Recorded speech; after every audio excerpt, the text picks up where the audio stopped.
Stillness Flowing, The Life and Teachings of Ajahn Chah by Ajahn Jayasaro, narrated by Ghosaka.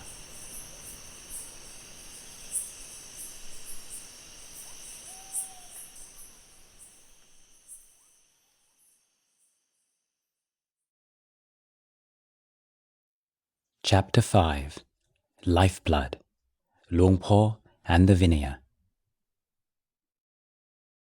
Part 3, Observances, Adding Layers. It is perhaps surprising that the majority of the conventions that inform a monk's daily life are found in the protocols, allowances, and injunctions of the Khandakas rather than in the rules of the Patimokkha proper. For example, the highly detailed procedures for formal meetings of the Sangha, including the ordination and uposatha ceremonies, appear in the Khandakas, as do the steps to be taken in dealing with disputes.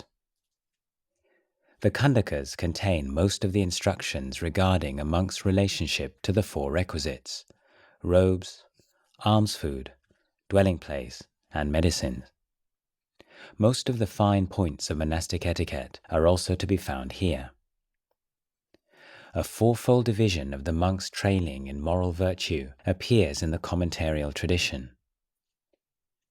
While the first of these deals with restraint within the boundaries laid down in the Patimokkha, the remaining three, the virtues of sense restraint, of pure livelihood, and of wise use of the requisites, are primarily in the Khandakas. Another set of practices given particular emphasis in the training at Wat Pa Pong, known as the 14 duties, the Kiccawatta, is also detailed in the Khandakas. The Patimokkha is mostly concerned with unskillful actions and speech that monks should avoid. The skillful actions and speech that they should cultivate in their place are usually only implied. In the injunctions found in the Khandakas, there is a much greater balance between things to be avoided and those recommended or acknowledged as legitimate by the Buddha's words, "Monks, I allow you." The number of injunctions is so considerable that once, when asked how many there were altogether, Luang Por replied, "Zillions." Given that so many injunctions are mentioned in the texts, and that not all of them are free from ambiguity, it is understandable that variations of emphasis and interpretation appear even within the Thai forest tradition. Whereas a lay observer might see these differences as minor, they can feel significant to the monks as they contribute to their sense of lineage. There are, for example, two ways in which Wat Pa Pong monks may be distinguished visually from other forest monks. Firstly, they shave their heads twice a month rather than the usual once. In the Vinaya, the only specifications are a maximum allowable length of head hair. This more frequent shaving derived from Luang Por's view that by the end of a month, a monk's hair could be almost as long as a layman's and look unseemly. Secondly, Wat Pa Pong monks wear the lower robe in a unique way, rolling rather than folding the cloth. The Khandaka text is unclear on the method of wearing this robe. This style was a result of Luang Por's conviction, born of his studies, that the monks of old wore their lower robes in such a way. Luang Por adopted these two practices for himself, and when he established Wat Pa Pong, they became standard for the Sangha.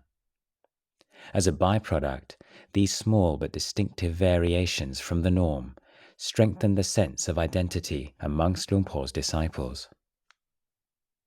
An idea of the comprehensiveness of the monastic observances may be gained by focusing on some of the practice prescribed for use of the bowl and robe.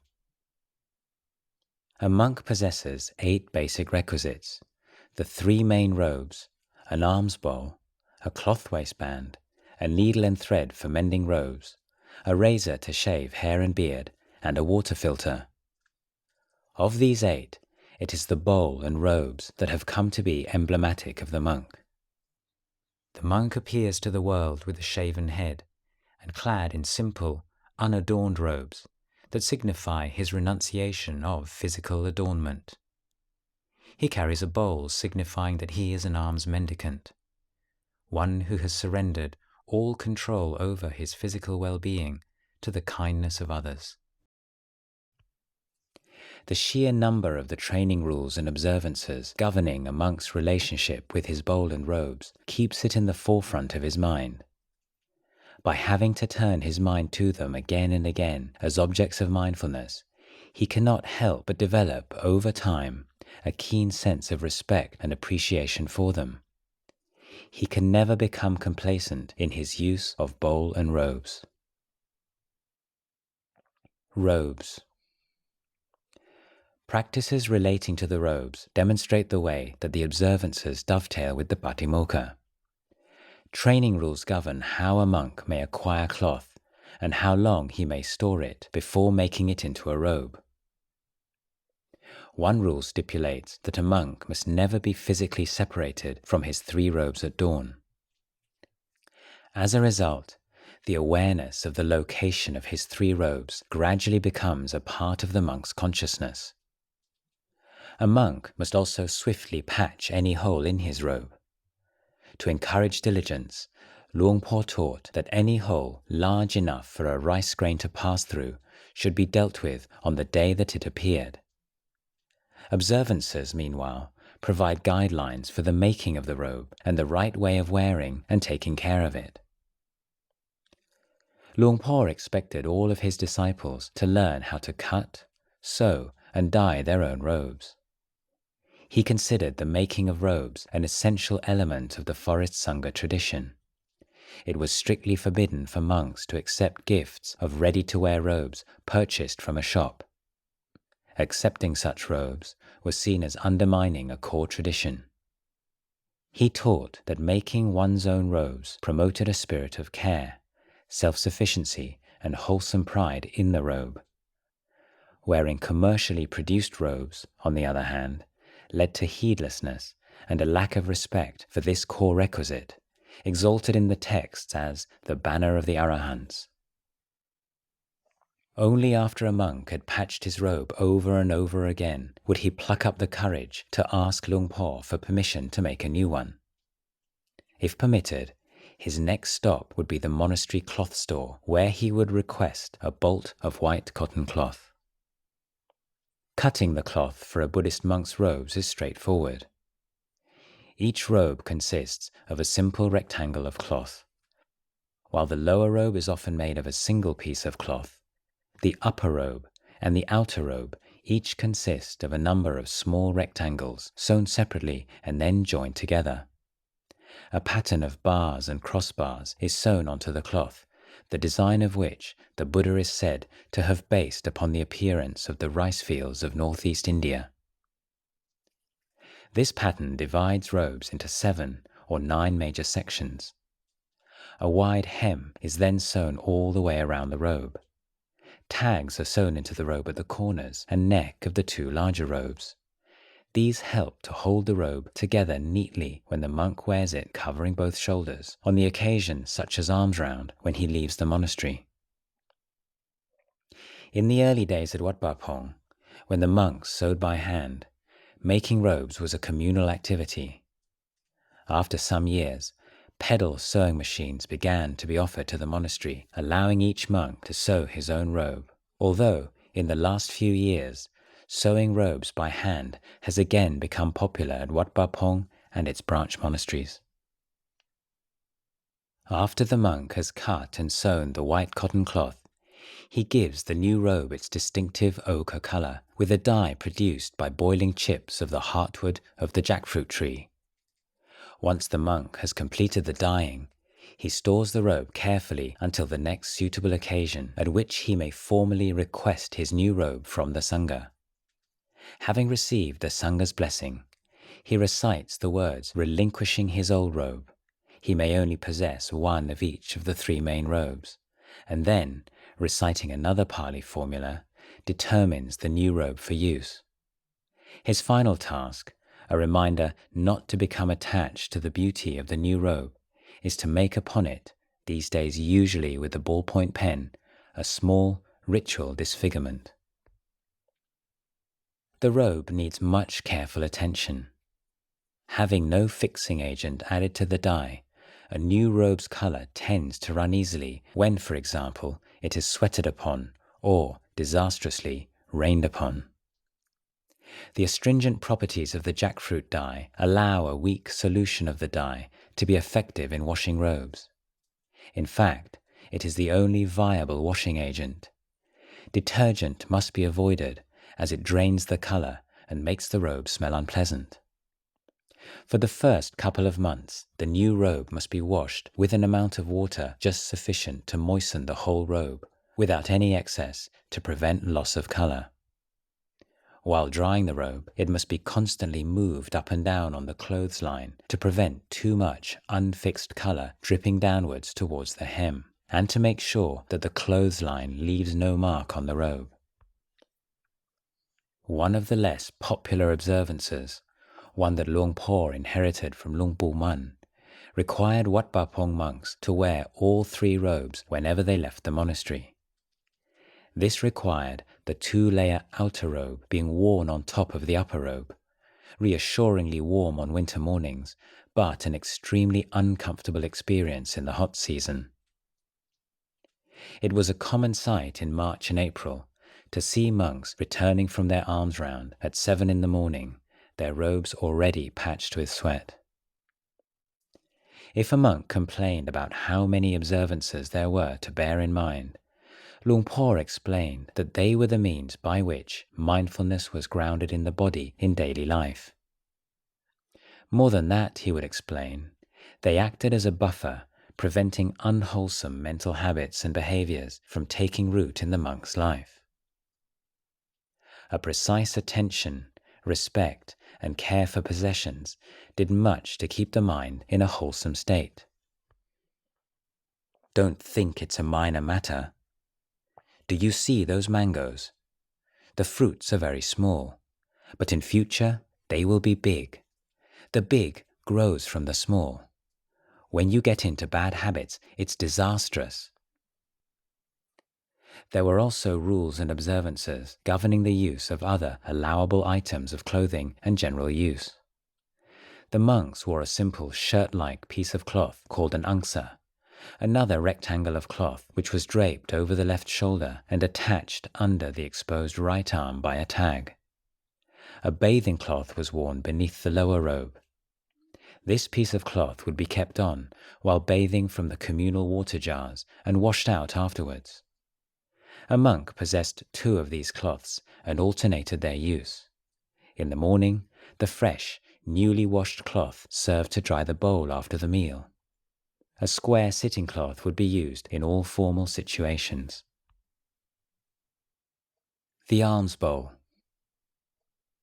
In the Buddha's time, monks' bowls were generally made of clay. A moment of carelessness was all it took for one to break, and many injunctions were laid down to minimize the occasions when that might occur. Although by Luang Por's day, the majority of bowls were made of iron, and these days they are mostly stainless steel, far more durable than the monks who eat out of them, the original rules are still carefully observed. Nowadays, the purpose is not to protect the monks' bowls so much as their mindfulness. Luang Por taught the monks that they should handle their bowl as if they had the Buddha's head in their hands. They were to be circumspect before picking up or putting down the bowl. This was more than a mere ritual. Although iron bowls were much more resilient than clay bowls, carelessness could easily lead to chipping the bowl's surface and the prospect of rusting. A bowl was never to be put down on a hard surface. If placed on a raised surface such as a bench, the bowl had to be placed far enough from the edge that it might not be inadvertently knocked to the ground. No hard object was to be placed inside the bowl unless wrapped in cloth. Lemongrass or tao leaves were used to wash the bowl. The monk was to wash it in silence and with full attention. Kneeling down, he was to wipe the bowl with the cloth, and then place it on its bamboo stand in the sun for a few minutes to ensure that it was bone dry. The bowl was to be kept in the monk's kuti in a respectful place, if not underneath the small shrine, then near the point at which he placed his head when sleeping, and with the lid slightly open so as to allow the air to circulate through it and prevent the accumulation of unpleasant odors. Luang Por emphasized how important it was for postulants and novices to learn the correct procedures by watching the more experienced monks. He himself would constantly monitor the monks' practice of the observances, and any carelessness he noticed would be referenced in his next Dhamma talk. To prevent these constant reminders from becoming too tiresome, every now and again he would draw upon his fund of humorous anecdotes to enshrine the points he wished to make in an easily remembered and enjoyable form. One such story concerned an unfortunate monk's adventure with a rat. There was once a certain monk who liked to keep his fresh bathing cloth, used to dry the bowl after washing it, in his alms bowl. One day, rather than mindfully leaving the bowl lid just slightly ajar, he pushed it open carelessly, leaving a wide gap between the bowl lid and the bowl. In the middle of the night, a rat climbed into the bowl and went to sleep on the soft cloth bed it found there. The next morning, it so happened that the monk overslept. He woke to realize that dawn had passed. It was already time for alms-round. Afraid of being late and having to fast until the following morning, he threw on his robes as quickly as he could. He grabbed his bowl and rushed out of his kuti to catch up with the other monks. He made it to the edge of the village, breathless, just in time to take his place in the row of monks. But as he opened his bowl to receive the first offering, the startled rat jumped up from its bed, out of the bowl, and into the midst of the line of ladies, squatting on the ground, holding their plates of rice. There was panic, and there were shrieks, and then there were giggles. Once calm had been restored, the village women put their rice into the monks' bowls. It was only as he left the first line of donors behind that the monk realized that his bathing cloth was still at the bottom of the bowl, now covered with sticky rice. Luang Por constantly pointed to a link between an intelligent attention to the monastic observances and etiquette and the development of more subtle, wholesome qualities. The principle he propounded was, in essence, that if monks looked after the spiritual pennies, the pounds would look after themselves. Develop a habit of care and precision in external matters, and the same habit would begin to flourish in the inner world. Requesting requisites. All the offerings received by monks at Wat Pah Pong were relinquished to a central store. When a monk needed a requisite, new torch batteries, soap, toothpaste or razor blades, he would request it from the monastery storekeeper, who was usually, and not coincidentally, one of the gruffest and most intimidating monks in the monastery. The storekeeper was empowered to refuse to hand over requisites if there was evidence that monks were using them extravagantly. Frugality was considered a hallmark of the true forest monk and was much praised by Luang Por. The recollection that all of their possessions were gifts of faith to be used with a clear awareness of purpose featured in the verses chanted by every monk in the morning and evening services. One monk recalled, "During the time that I lived with Luang Por, there weren't any shortages of the important requisites, but the distribution of them was very strict. If your robe wasn't falling to pieces, you weren't given permission to change it. It was a little more relaxed for senior monks, but for the junior monks and novices, or visiting monks, it was especially strict."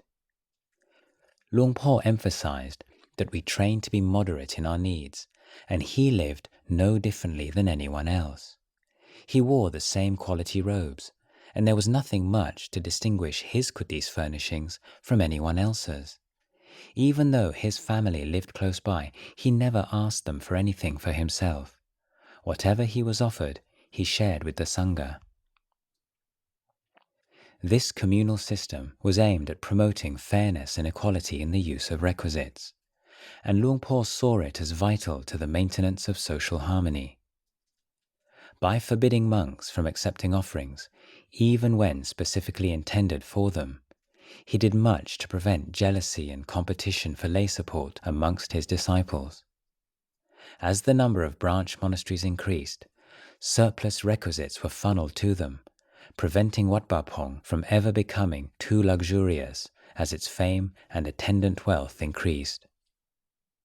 The advent of stainless steel bowls in the mid-1970s created a fresh object of desire for younger members of the Sangha. The new bowls, free from the threat of rust, were easier to look after. They were much lighter than the old iron bowls, and they seemed cool and modern. Almost everybody wanted one. But if a monk made a request to replace his old bowl out of a hope for an upgrade to one of the new stainless steel bowls, rather than from genuine need, he would come to regret it. In such cases, Luang Por was known to order that the monk be given the ugliest, second-hand iron bowl in the store. On one occasion, a monk must have been unable to conceal his chagrin at this turn of events, because Luang Por, observing him, said, "The only ugly thing here is the greed you've shown." Monks' cravings for a particular type of cloth, a particular kind of alms bowl, a crocheted alms bowl cover, or even a particular brand of spoon may seem bizarre at first and then even a little sad. It prompts the question, what is the value of renunciation of worldly possessions if the renunciant merely transfers his attachments to more humble objects? Surely attachment is attachment, whatever its object, and if that is so, aren't monks deceiving themselves? Luang Por did not consider a drastically simplified lifestyle to be liberating in itself. He knew well enough that the tendency towards attachment is far too strongly embedded in the unenlightened mind to be so simply bypassed. But a life pared back to essentials did play an important part in the training he was providing. Firstly, because it was a key element in sustaining the distinctive culture and identity of the renunciant forest monk. Secondly, because the nature of attachment, its impermanence, unsatisfactoriness, and impersonality is revealed far more readily when focused on a few simple objects than when dispersed amongst the wide variety of desirable things available in lay life. Thus, Luang Por constantly urged monks to keep reviewing the nature of their relationship with the requisites and to be alert to the arising of defilement in order to give them a perspective on these attachments. For the monks who followed his advice, coarse attachments to good quality requisites tended to fade away quite quickly. After a few years, most monks would look back at their robe or bowl obsessions with self-deprecating good humor. Reflections on the responsible use of the requisites were a staple of Luang Por's regular pep talks to the monks. Householders make their living with the sweat of their brow, through trials and adversity, and they still give up a portion of their income to buy food and other requisites for the Sangha. If you took that for granted, he said, if you took it to be your right and used their offerings selfishly or mindlessly, you were creating very bad karma indeed. A constitution. Of all the observances that were woven into the daily life at Wat Pah Pong, a number of them were key in defining the Wat Pah Pong culture and principles of training. Once the monastery had been firmly established, Luang Por formalized these observances into a list of Sangha regulations. These were drawn from Patimokkha training rules, Khandaka observances, as well as Thai monastic tradition and personal experience. Over the following years, this list, neatly framed, would hang on the walls of the Dhamma halls of every monastery affiliated to Wat Pah Pong. It ensured a uniformity of practice amongst monasteries far apart from each other and given a fair measure of autonomy. falling away from this standard endangered the monastery's affiliation. Sangha Regulations. 1.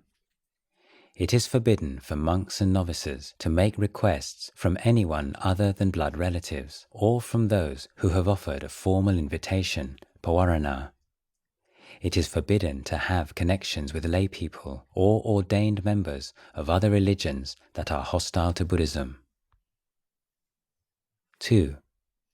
It is forbidden to talk about the low arts or study them, to predict lottery numbers, to make holy water, to act as a doctor or an astrologer, or to make and distribute amulets and lucky charms. 3. Unless completely unavoidable, it is forbidden for a monk with less than 5 reins to travel alone. If a junior monk must make a journey, he should be accompanied by a monk with more than 5 reins. 4. Monks should always confer with the Sangha or the senior monk before embarking on any personal projects.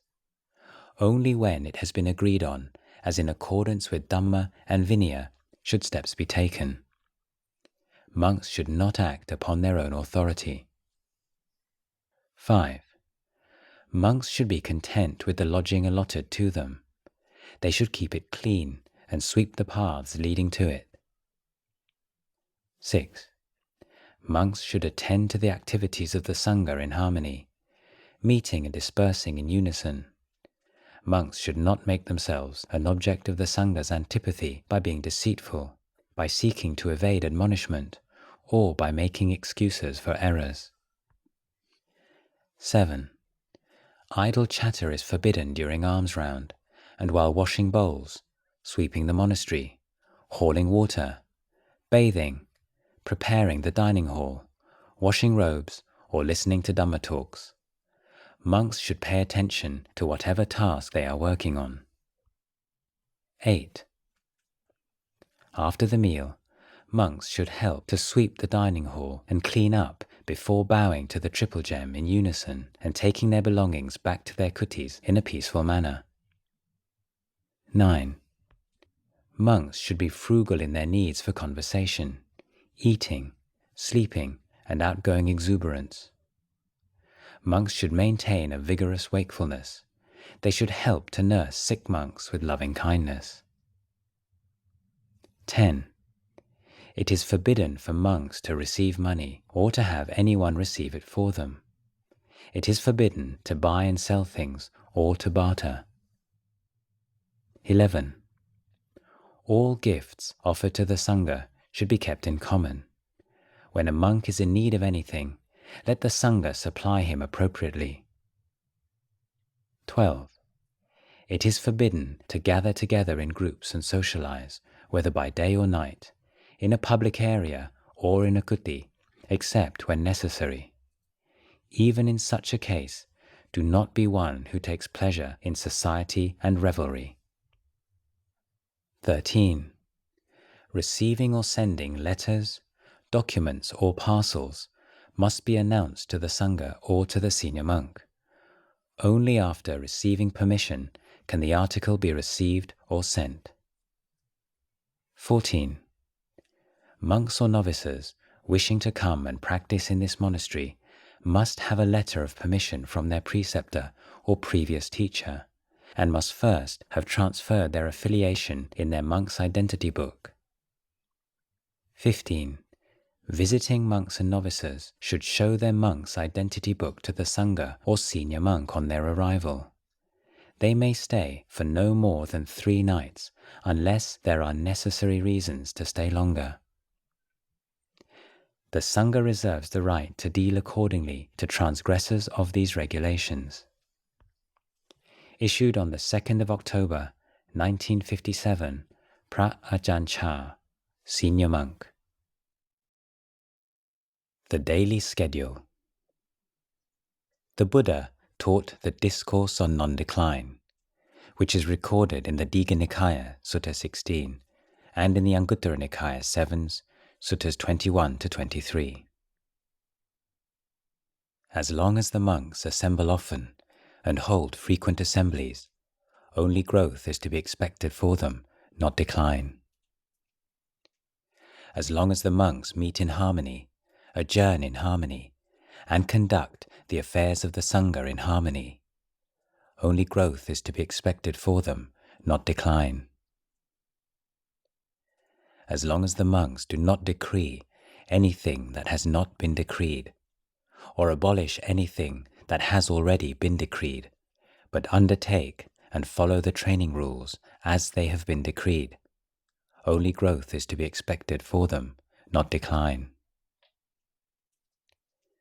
As long as the monks honor, respect, esteem and venerate those monks who are elders, of long standing, long gone forth, fathers and guides of the Sangha, and think they should be heeded, only growth is to be expected for them, not decline.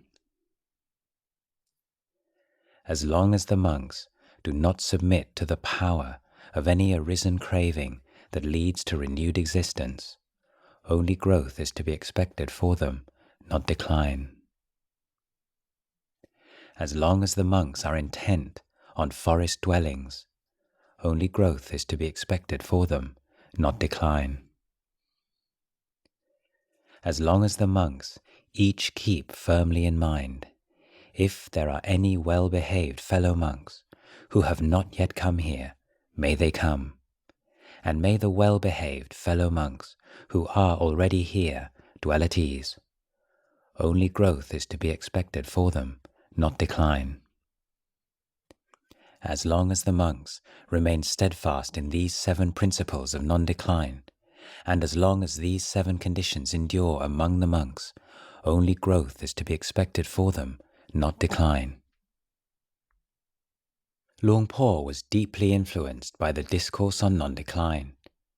Its principles may be recognized as underlying much of the training system that he developed. The first point prompted the emphasis on group practice that distinguished Wat Pah Pong from most other forest monasteries.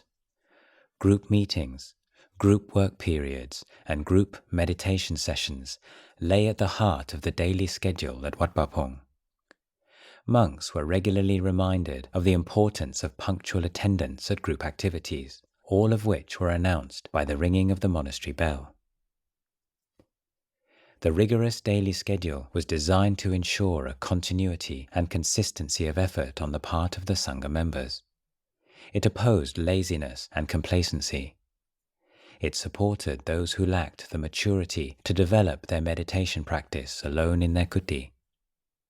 It also provided a means of filtering those with genuine commitment from those without it.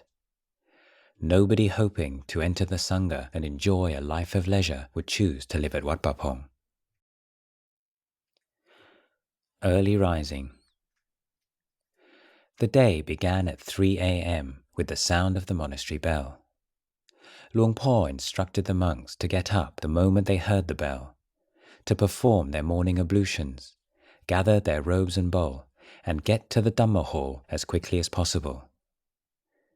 Some of the more diligent monks would get up even earlier and already be in the hall, sitting in meditation when the bell began to ring.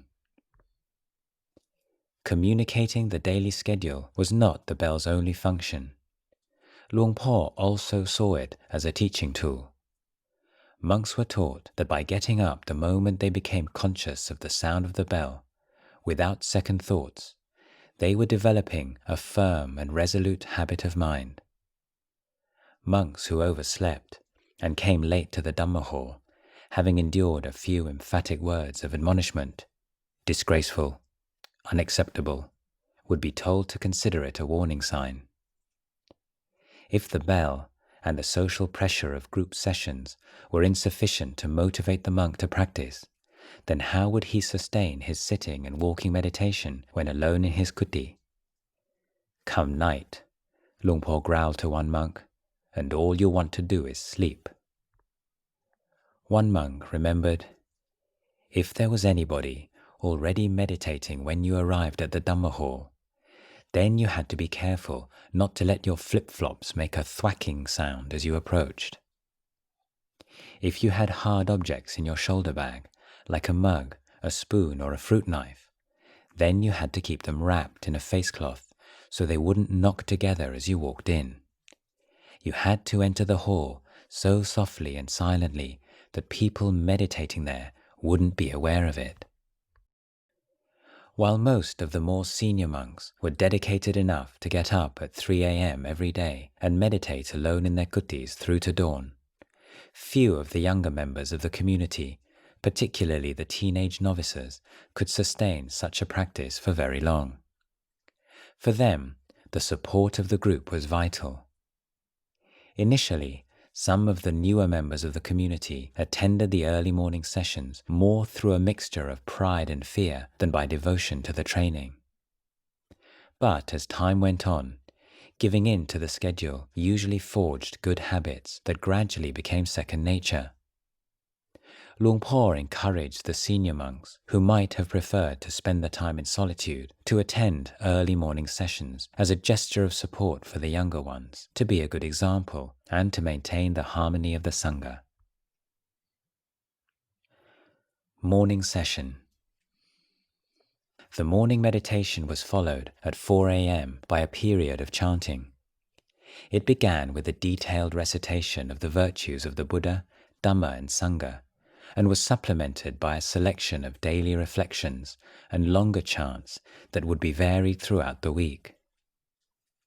Regular chants included an analysis of the physical body in terms of 32 constituent parts, a reflection on old age, sickness, death, and the law of karma, a recollection of the correct way to make use of the requisites, a reflection on loving kindness, and a dedication of merit. In the early 1970s, Luang Por authorized the adoption of the Pali Thai chanting manual, newly produced by one of his great contemporaries, Ajahn Buddhadasa. This manual contained excellent translations of the Pali texts, which alternated with the original in a concise and rhythmic manner, each line of Pali being followed by its corresponding line of Thai. Equally impressive were translations of key passages from some of the most important discourses in the Pali Canon, including those explaining the Eightfold Path and dependent origination. Another chanting text dealt with the reflection on the 4 requisites. Wisely reflecting, I use the robe, only to ward off cold, to ward off heat, to ward off the touch of flies, mosquitoes, wind, burning and creeping things, only for the sake of modesty. Majjhima Nikaya, Sutta number 2. Chanting acted as a ritual expression of the unity of the community by requiring that monks learn how to listen to each other and blend their voices together. Its value as a meditation lay in the fact that mindfulness of the sounds and meaning of the chanting provided a path into wholesome states of mind, more accessible to the younger and more restless members of the Sangha than sitting meditation, particularly so early in the morning. It also provided the means to overcome the sloth and torpor that was always the enemy of monks who tried to cut sleep down to the minimum. Chanting was also considered to be auspicious in itself. Since the time of the Buddha, the sound of his teachings, chanted with devotion, was believed to give joy to celestial beings, devas, and to generate a potent spiritual energy. Physically, however, chanting could be an uncomfortable experience. The morning and evening devotional chants required that the monk sits on his haunches with his weight distributed between knees and toes. For one unused to this posture, after a few minutes, the pressure on the toes becomes excruciating and heat builds up throughout the body. Although chanting books were available, Luang Por urged his disciples to memorize as many of the chants as they could.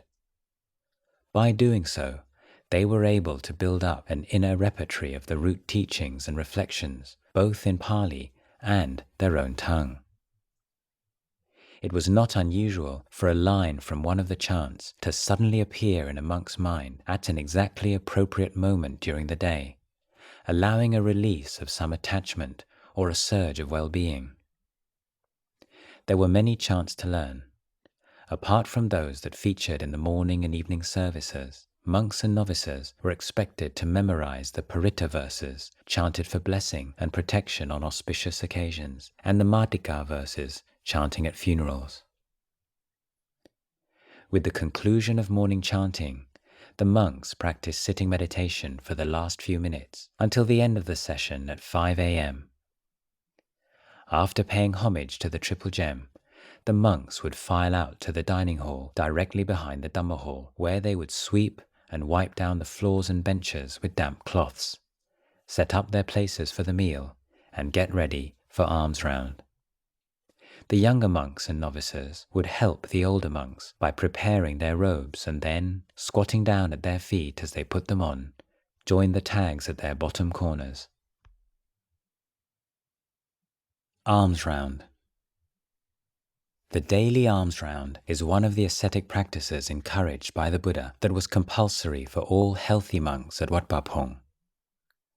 A monk who missed alms round through oversleeping or laziness was expected to forego his daily meal. The importance that Luang Por gave to alms round was seen by all in his own devotion to the practice. In later years, despite the deterioration of his health and his reliance on a walking stick, he refused to completely abandon it. While the monks were making their way to the local villages, he would walk slowly to the Mechi section at the western end of the monastery and receive alms from the nuns. There were 7 alms round routes, one for each of the 7 surrounding villages. The walk to and from the villages was on average about 5 kilometers.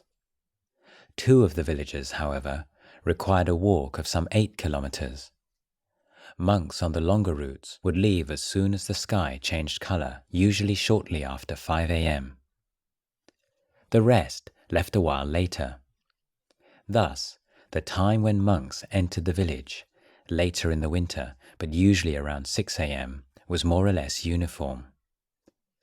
Most of the monks would have returned to the monastery by 7 a.m. Some monks preferred a long walk in the morning, others a shorter one, and they were free to choose the routes that suited them best. The monks could walk to and from the village at their own pace, but would form into a single file, the order of which was determined by seniority before beginning the alms round itself. A monk unable to join the alms round for any reason was expected to let others know in advance. It was important that monks arrived at the village more or less together. A group of monks, having to stand at the edge of a village for a long time waiting for stragglers to arrive, before forming the alms round line, was considered unsightly. The monks always followed the same route through the village. As they entered it, the regular donors would be standing outside their houses, bamboo containers of sticky rice in hand. The women would have been up since first light, cooking rice on their charcoal stove, and they would have been enjoying a few minutes' chat with their neighbors, waiting for the monks to arrive. Often, the women would bring one or more of their children or grandchildren out with them, in order to teach them how to offer food and pay respects to the Sangha. In some households, it was the man of the house who put the food in the monks' bowls, and in others, it was one of the children. The Vinaya forbids monks from begging for food from lay people. Monks on alms round walk silently and in single file, stopping only to allow those wishing to offer food to do so. A strong ritual element to the alms round is present throughout. Generally, no greeting or conversation is involved. The monks avoid eye contact with the donors and do not say thank you. It is understood that they are providing an opportunity for the donors to make merit by practicing generosity. In the villages surrounding Wat Pah Pong, the majority of villagers, squatting down out of respect, would simply drop a small lump of sticky rice into each monk's bowl. Some people might offer bananas, rice sweets, or dried fish as well, but only the wealthiest families could afford to do so on a regular basis. A gift of a few lumps of sticky rice was something even the poorest family could afford. It made the alms round an occasion when every household in the village could tangibly contribute to the well-being of the Sangha and feel a sense of participation in the life of their religion. Alms round also played a central role in fostering a warm relationship between the local villagers and the monastery. Although they seldom spoke to each other, a sense of familiarity and warmth between monks and lay people would develop over a period of months and even years. That alms round is not solely concerned with the gathering of alms is indicated by the old Thai monastic idiom referring to it, "prot sat," or saving sentient beings. Seeing the monks' restrained and dignified demeanor first thing in the morning is intended to uplift the minds of the donors and remind them of the moral and spiritual values they revere.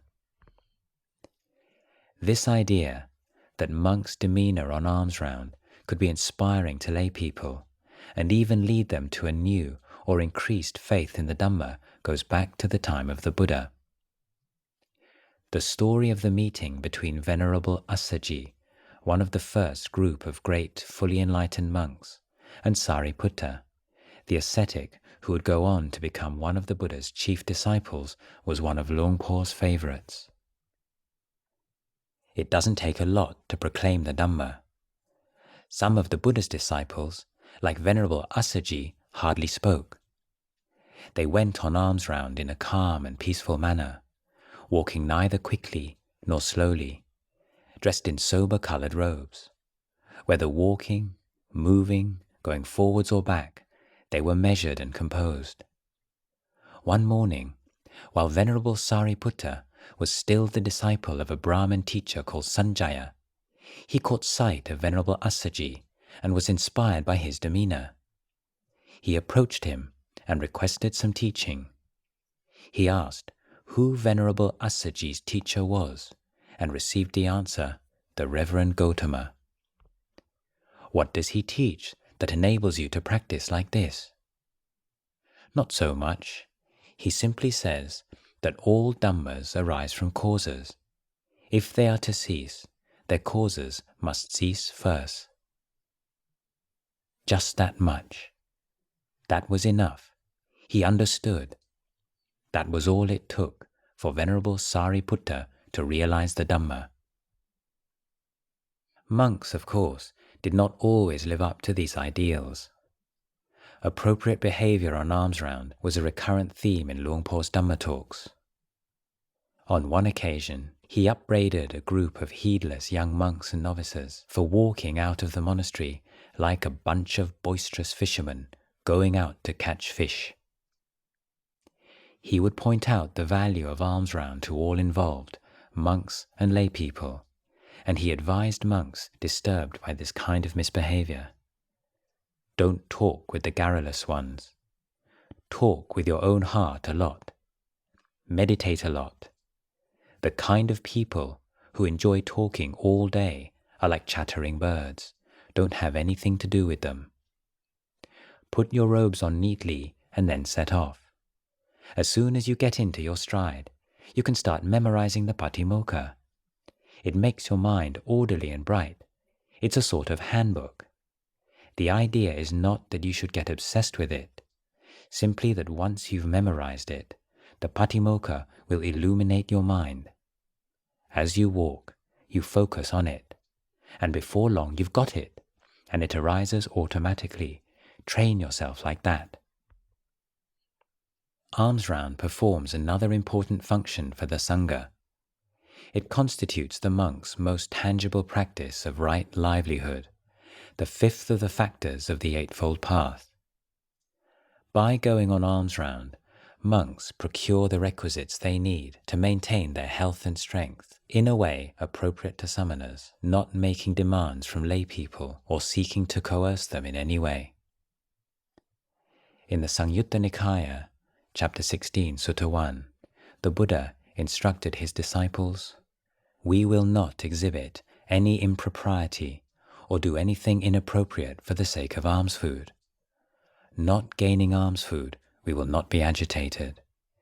Gaining alms food, we will consume it without being enslaved by it, without being infatuated with it, without committing any offense, seeing the dangers and discerning the escape.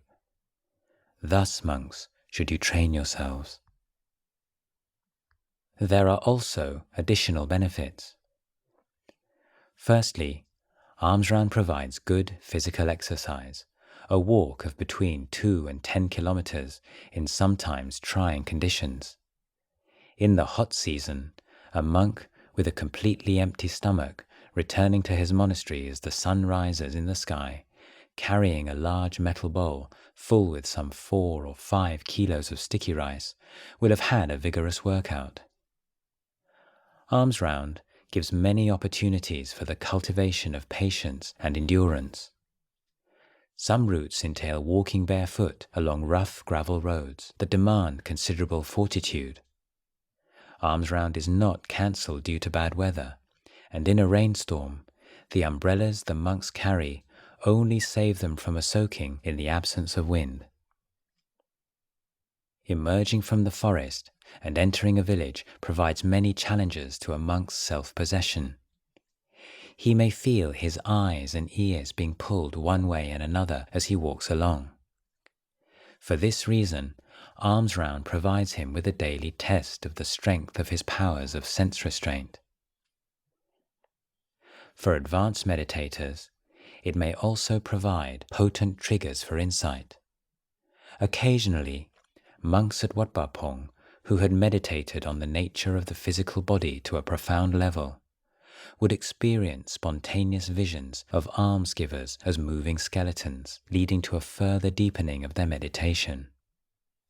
Others gained a new understanding of Dhamma from such experiences as the sight of old and sick people, the sounds of a young couple arguing violently, or the screams of a pig about to be slaughtered.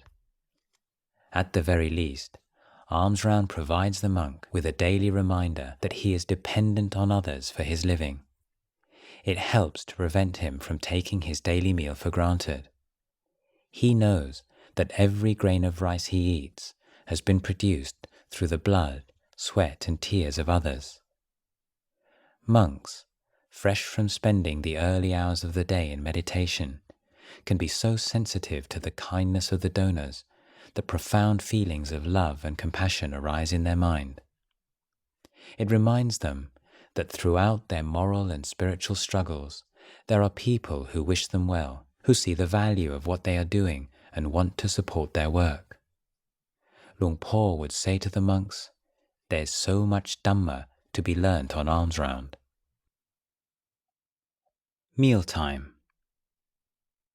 Monks at Wat Pah Pong would take their one daily meal in the monastery dining hall, situated immediately behind the Dhamma hall and oriented along the same east-west axis.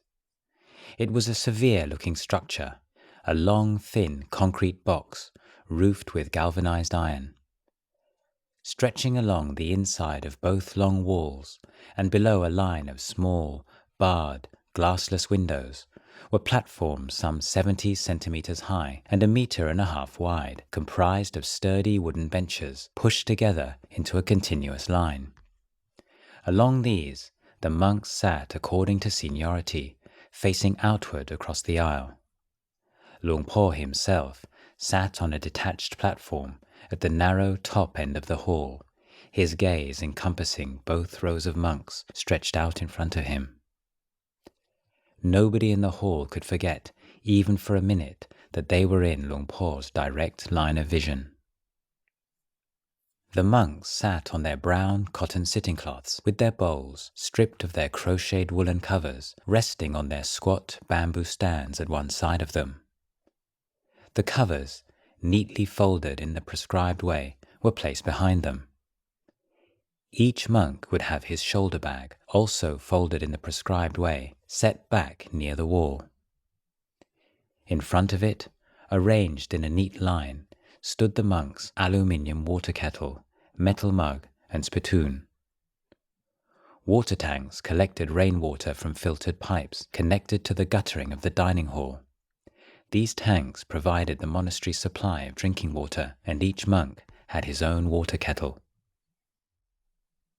Luang Por taught that the food received on alms round should be considered as a gift to the Sangha as a whole.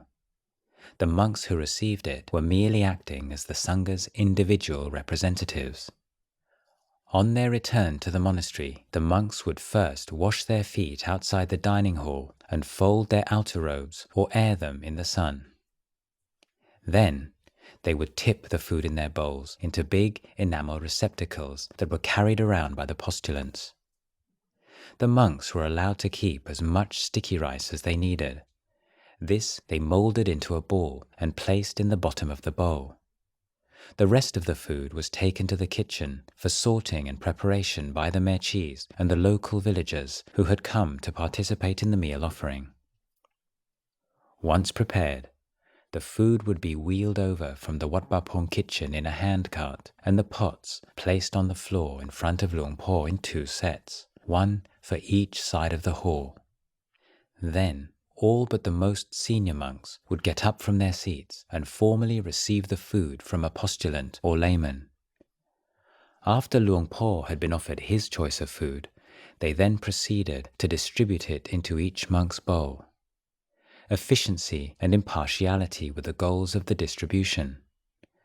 Monks had no control over the volume or kind of food that went into their bowl, except for the dishes they distributed themselves.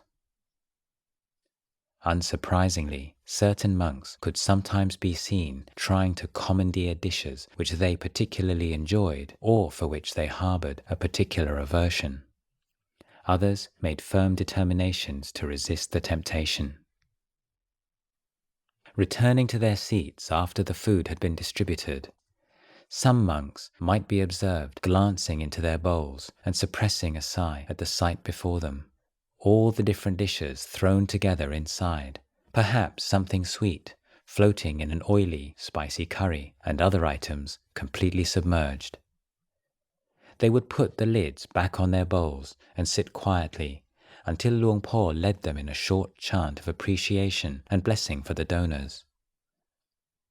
Following this, they would remove the lids from their bowls and contemplate the food.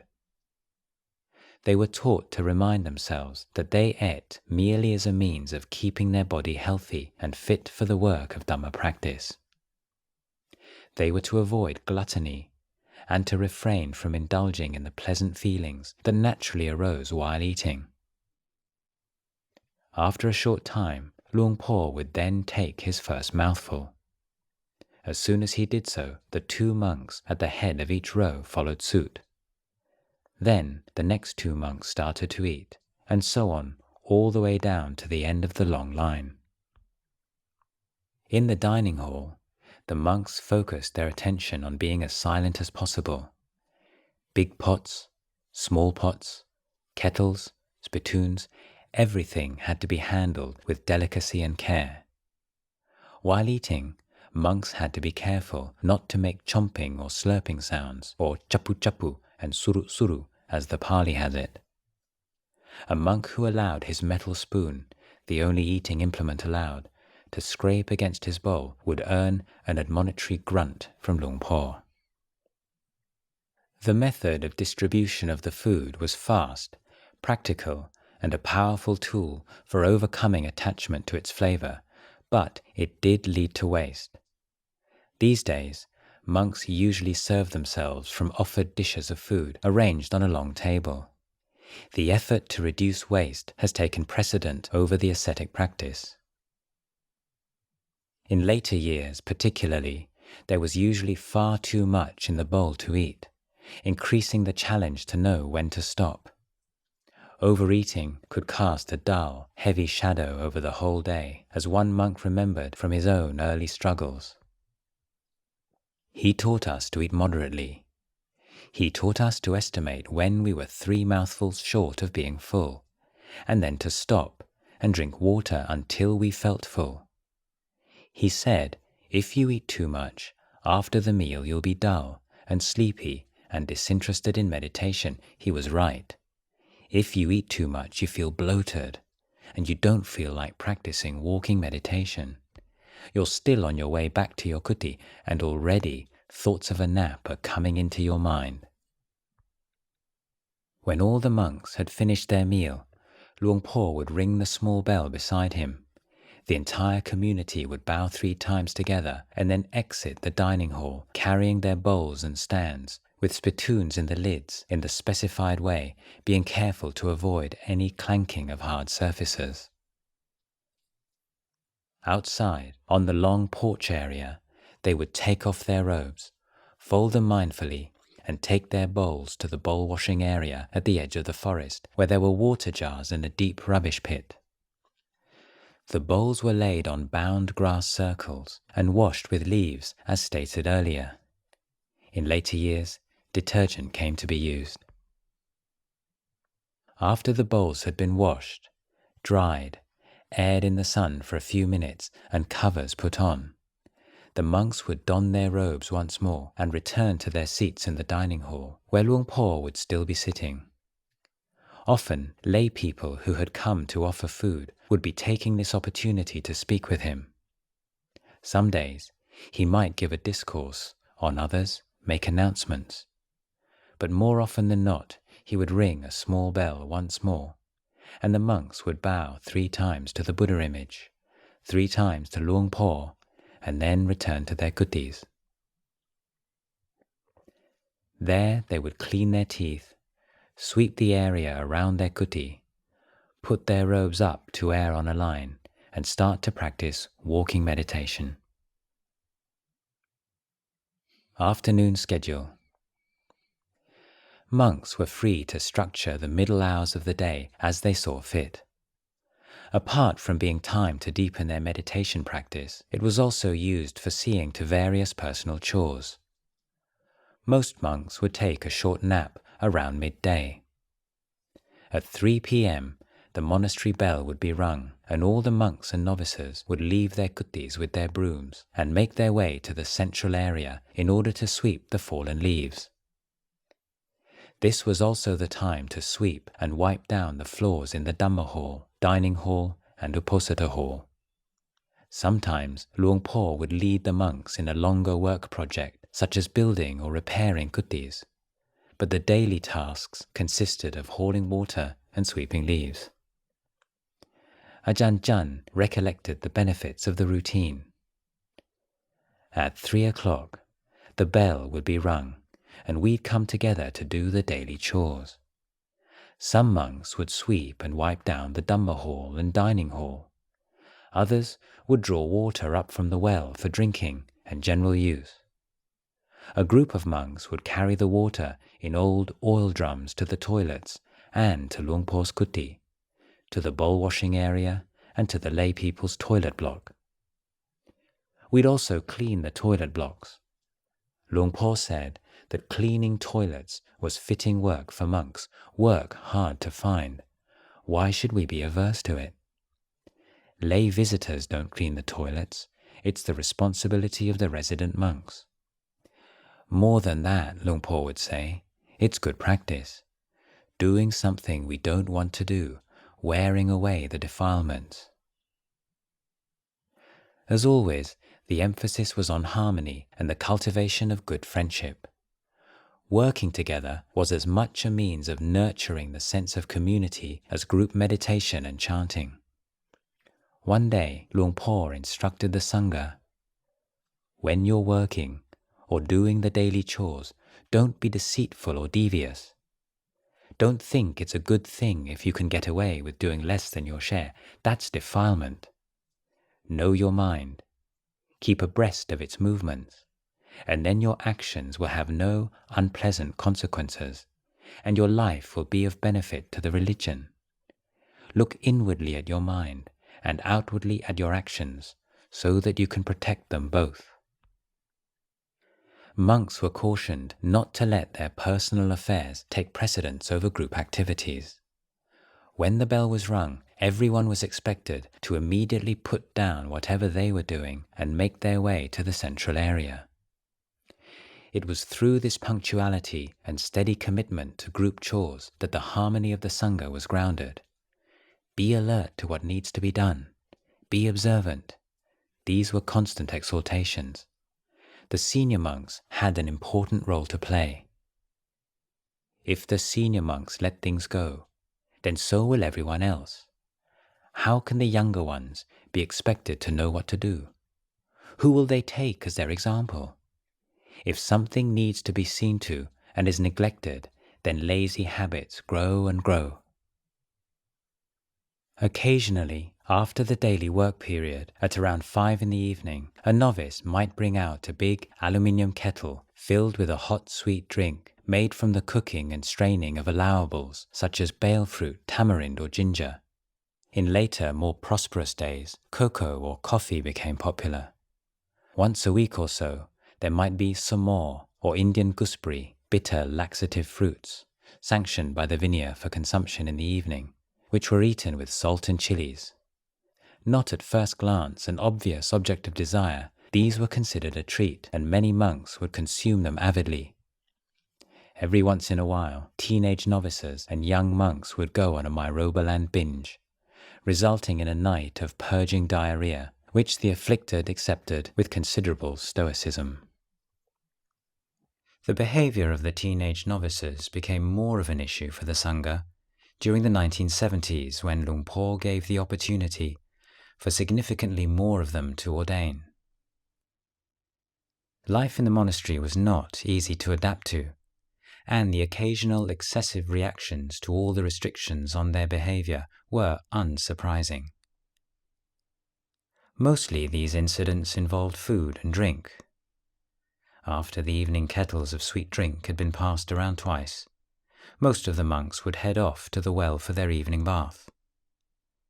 The drink remaining in the kettles and about to be tipped away could be a strong temptation for those remaining. Every now and then someone would decide that it would be a shame to see it all go to waste. One such occasion earned a sharp rebuke from Luang Por. Think about that time when we were building the Uposatha hall and some coffee was brought over. Afterwards, I heard some people complaining, "Oh, enough, enough, I've had so much, I feel sick." That's a truly disgusting thing for a monastic to say. Drinking so much you feel like vomiting. 7 or 8 cups each. What were you thinking of? It's taking things too far. Do you think that you became monastics in order to eat and drink? If it was some kind of competition, it was a crazy one. After you'd finished, the cups were left out in a long line, and so were the kettles. Nobody did any washing up. Only dogs don't clean up after they've eaten. Luang Por was insistent that the consumption of any drinks and medicinal fruits in the monastery be restricted to an agreed time and place and open to all. A monk who received some individual gift from his family would be encouraged to relinquish it to the kitchen. Private parties in monks' kutis were absolutely forbidden. Luang Por saw small private gatherings as leading to cliques within the monastery and to heedless behavior.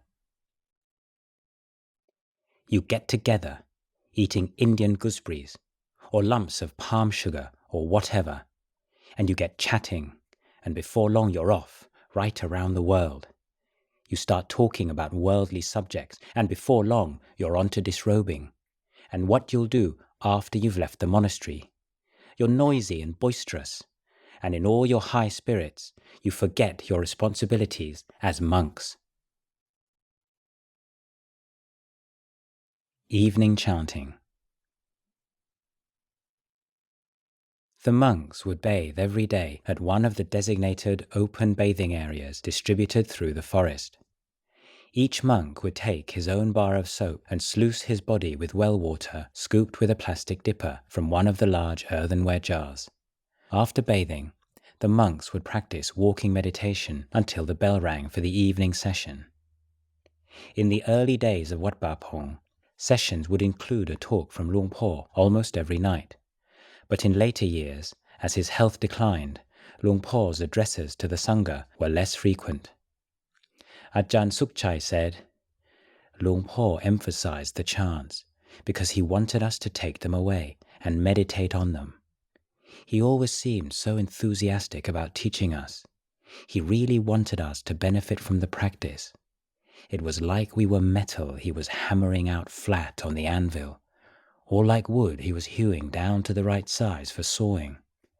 He put so much into teaching us. Whoever couldn't take it left. He wouldn't coddle anyone. He wanted us to be well trained. During the day, he told us not to read books, but to memorize chants and then to meditate, sitting and walking. He didn't want us to socialize, to sit around chatting in a noisy, boisterous way. The evening session would end at 9 or 10 o'clock, sometimes 11, and everybody would go back to their kutis and carry on with their practice. Luang Por said we shouldn't sleep before 11 o'clock. On observance day, everybody would determine not to lie down for the whole night. We would meditate together at the Dhamma hall with the lay people until 3 in the morning and then start the morning chanting. No exceptions. Despite being a gifted orator and giving far more formal instruction to his disciples than was common in the forest tradition, Luang Por gave first priority to leading by example. He was careful about setting precedents. It was clear that he sought to provide a model for all his disciples to bear in mind when they became leaders in their own right. Ajahn Chah recalled that at one point the monastic community became worried about Luang Por's health. In addition to leading the Sangha in every group activity, he also attended to many extra duties as the abbot and had little time to rest. But when the Sangha formally invited Luang Por to take a break from group activities whenever he wished, he refused. He said that he would participate for as long as he was able. He wanted no special privileges. He needed none. The unspoken words that everyone heard were, "If I can attend all the sessions with all my responsibilities, then all of you certainly can." When Ajahn Sumedho, his first Western disciple, arrived, Luang Por made it clear that he would not be given any special treatment. I'd never seen a Westerner before. I didn't know him. I'd just heard that his country was a wonderful place, but I hadn't seen it. I just imagined what it must be like. When he asked to live here, I started to feel a little uneasy. I was worried, you see. Why? Because he had been used to a comfortable and convenient life. How was he going to endure the difficulties of living in the forest like this? But he said he could do it, and so I made a condition. I said he could stay, but I wasn't going to give him any special treatment. At home, he used to eat bread and milk and cheese to his heart's content, but I wasn't going to provide those things for him. Needless to say, Ajahn Sumedho arrived at Wat Pah Pong without the slightest expectation that the monastery would provide him a daily ration of cheese sandwiches and a glass of milk. But he did accept Luang Por's point that he must conform to the way things were done and not expect any special privileges. The practice was one of going against the grain of old habits and desires, and of learning how to adapt wisely to situations. The Vinaya, and the Observances in particular, allowed people of different personalities and from different backgrounds to live together with remarkably little friction between them. Practice of the Observances gave new members of the Sangha a sense of ease in monastic life.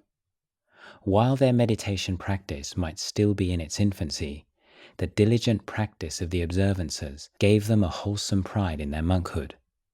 Luang Por explained how keeping the Observances was empowering. Once, a long time ago, I was up north of here, staying with some elderly monks. They were Luang Tas. They'd only been ordained for a couple of years, and by then, I'd already been a monk for 10 years. While I was there, I put forth a lot of effort into practicing the observances. I helped those old monks with their robes and bowls, with emptying spittoons, all kinds of things. I didn't think I was doing anybody any favors. I considered that I was practicing my observances. I thought that even if nobody else practices these observances, I will. The profit is mine. It made me feel a good, wholesome pride. On the Uposatha day, I'd sweep the Uposatha hall and put out water. The other monks didn't know the observances and so weren't bothered about them, and I didn't say anything. I felt that wholesome pride when I performed the duties, and when I practiced sitting or walking meditation, I felt good. Meditation went well. I felt energetic because keeping the observances is energizing. Outwardly composed, inwardly bright and wakeful. This was the ideal that the monks in training at Wat Pah Pong were to work towards. By orienting monks' minds in the very precise ways towards the immediate physical and social environment, the observances helped to reduce the dangers of serious meditators falling prey to self-absorption. Luang Por did not want a training that produced an elevated, otherworldly narcissism. Taking on responsibilities and making sacrifices for the common good had to balance the periods of formal meditation practice. Wherever in the monastery something needs doing, if you know how to do it, then see to it. If you find something dirty and untidy, then sort it out straight away, not for anyone else's sake, or to make a good name for yourself, but for the sake of your practice. When you have that motivation, cleaning things is like sweeping dirt out of your mind. Whenever there's some heavy work to be done, then everyone should lend a hand. Nothing takes very long if the whole Sangha helps out. Luang Por was especially critical of monks who shirked their share of community work and took advantage of the hard work of others. At one time, I was living with a large group of monks. On robe washing day, I'd go out to chop the jackfruit chips and prepare the water. As soon as the water was boiling, a few of the monks and novices would arrive, do their washing and dyeing, and then disappear. They'd leave their robes out on the line and go back to their kuti for a nap, without ever helping to put things away or wash things out.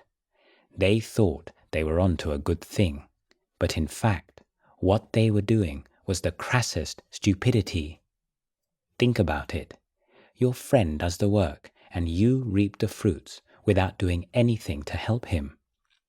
Absolutely nothing good will come of that kind of behavior.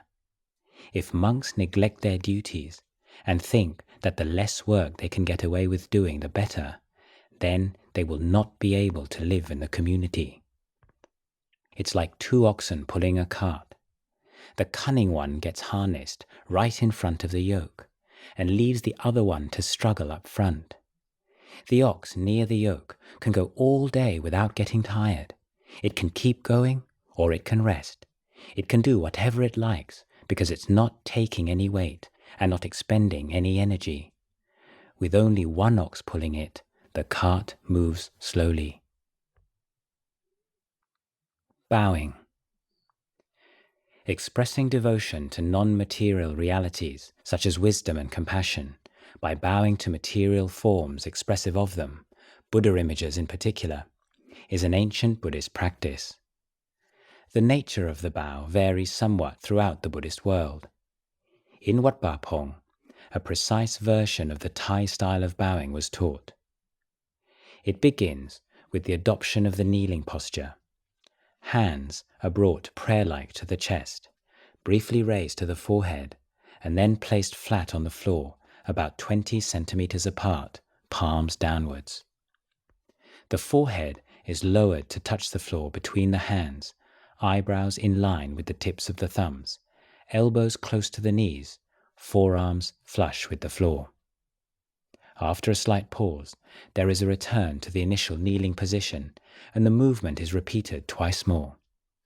3 bows, one for each of the 3 refuges. Bowing can be a very satisfying practice, and yet, at the same time, it can easily be treated as a perfunctory ritual. For dedicated practitioners, the sensation of the forehead pressing against the floor may have such a profound emotional effect that they feel tears of joy. Bowing became one of the defining features of the training at Wat Pah Pong.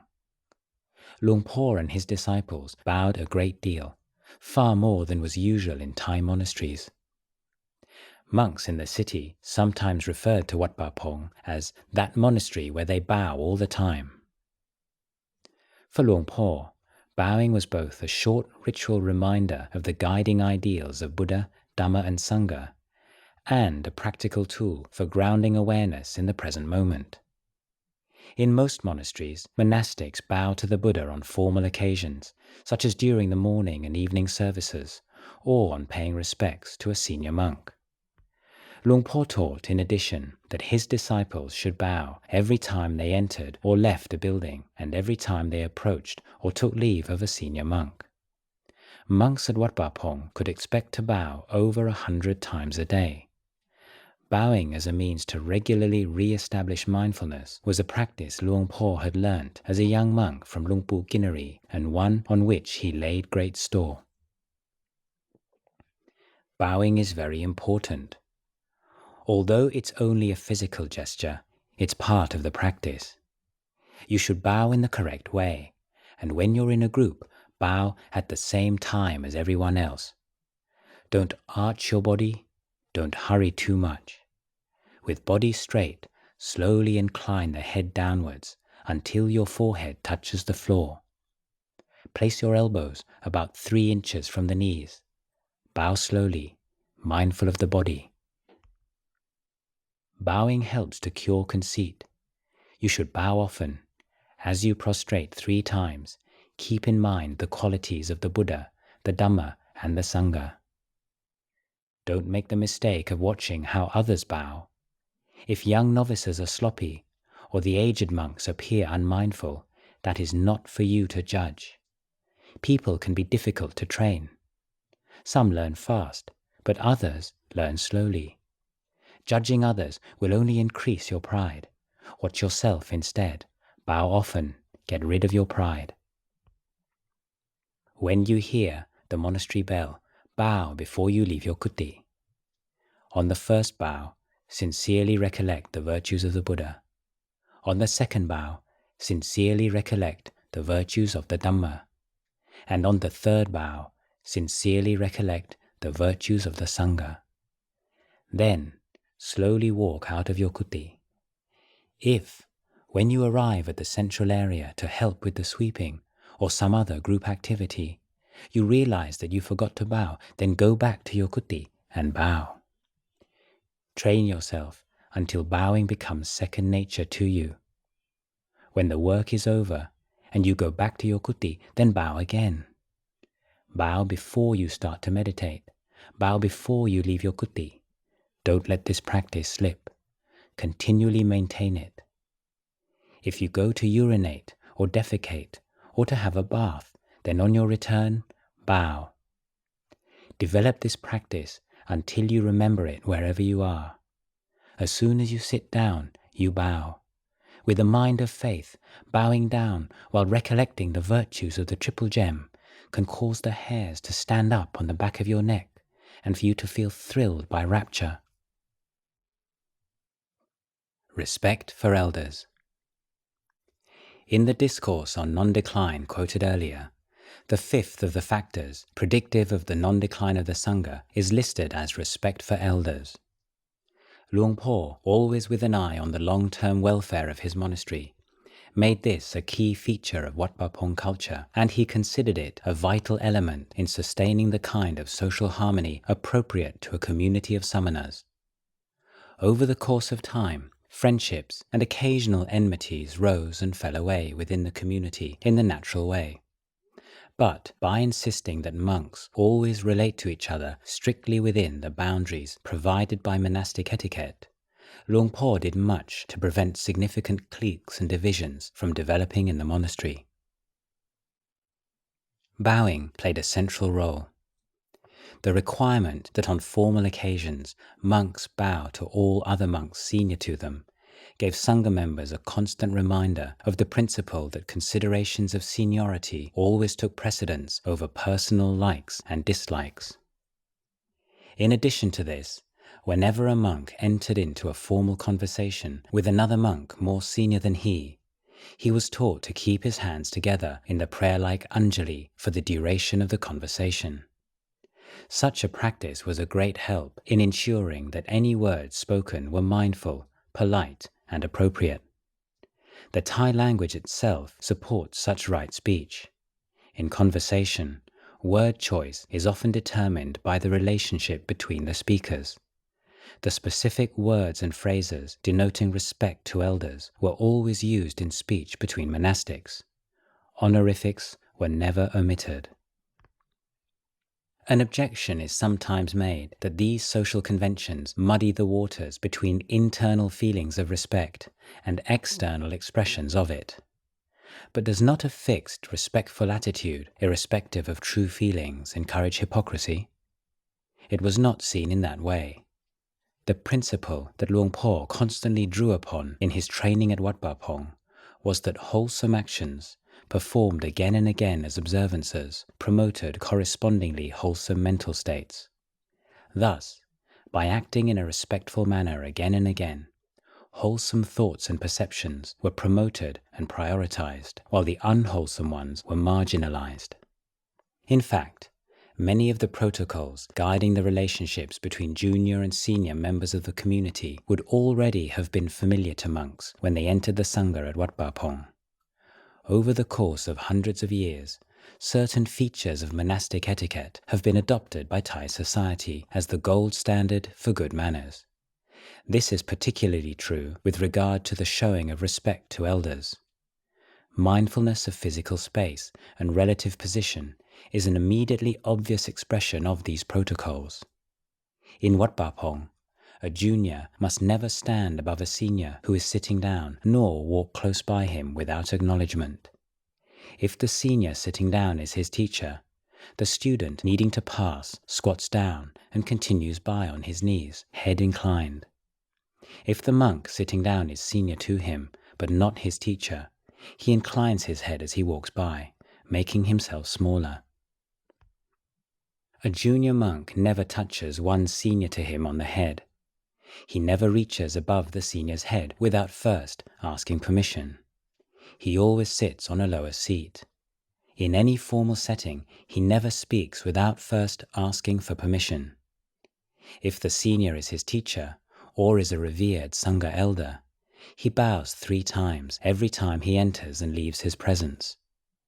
To a young man joining the Sangha at Wat Pah Pong, most of these conventions would have appeared to be refined versions of behaviors that were already second nature to him. Nothing so bad.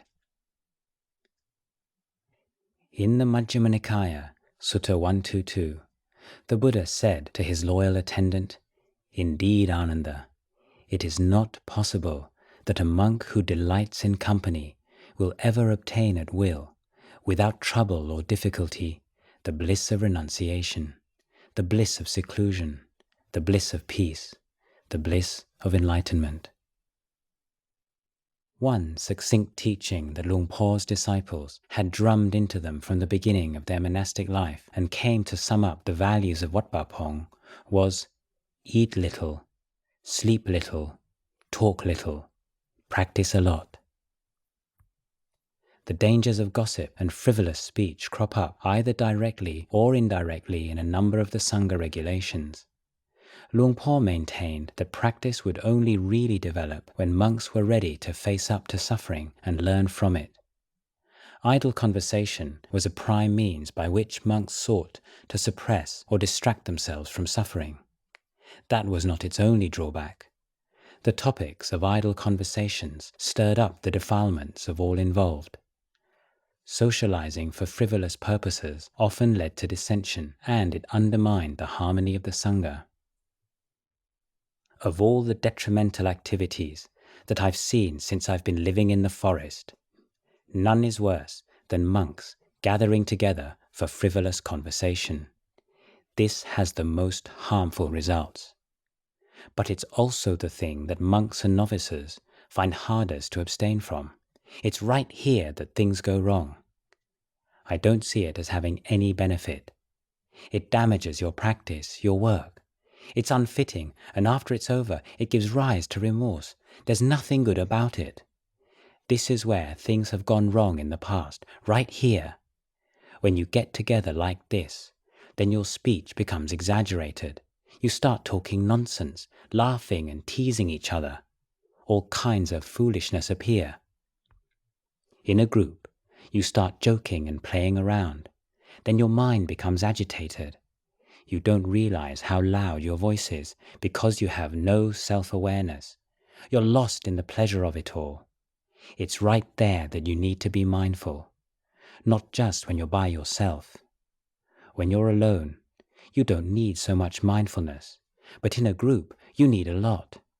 With groups of monks, groups of novices, groups of lay people, that's where you need to be mindful, not getting carried away by your mood. Keep returning to your meditation object at regular intervals.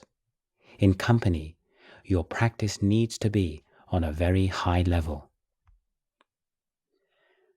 On another occasion, Luang Por spoke of the state of mind of the practitioner and how it is reflected in his outer demeanor. If, through this training, your mind has become lucid and calm, you will become more aloof from your friends. You won't want to socialize. If people come round to see you, you'll find it an annoyance. The Buddha said that a group of tens of thousands or hundreds of thousands of enlightened beings can dwell together without making any noise. 100 or 200 real practitioners living together, and there's no sound of frivolous conversation. Censorship. A number of observances and monastic regulations supplemented the training rules regulating monks' contact with laywomen. A junior monk's conversations with laywomen were restricted to family members. Speaking with any woman, including his own mother, a monk would first have to ask permission and to speak in a public place with at least one other male present. Luang Por viewed the sensual cravings of young monks as open wounds that were in the process of slowly healing. Contact with lay people in general, and women in particular, was seen as unnecessarily exposing the wounds to the possibility of infection. Ajahn Jayasaro remembers, he stressed that having a lot of contact with lay people was a cause of decline. Monks of my generation would be in the monastery 2 or 3 years before they had a conversation with lay people. Sometimes my sister came to visit, and we would be too scared of Luang Por to say much to each other. It was even worse if you requested permission to go home to visit your family. Why? He would ask in a very stern voice. He was so intimidating that you didn't ever want to ask again. If you wanted to visit your home, you needed a very good reason. Female visitors to the monastery were to be received in a public area. It was absolutely prohibited for women to visit monks at their kuti. Luang Por explained how these rules protected the reputation of the monk. If you have guests, whether it's your mother or younger sister or whoever, then meet them at the dining hall. If someone comes asking after a particular monk, no matter who it is, invite them to go and wait there.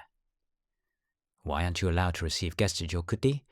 Because if a woman comes to visit you, how is anyone to know she's your sister or your mother?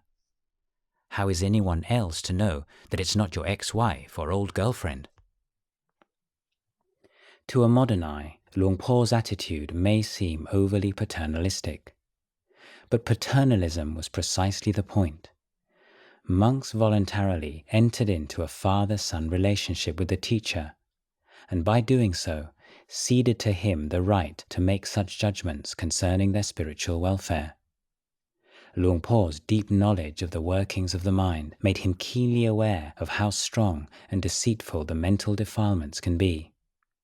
It took only a moment of heedlessness for old, unskillful habits, as yet untamed, to overwhelm a monk's ideals and aspirations and cause lasting damage, both to his own welfare and reputation, and to that of the monastery.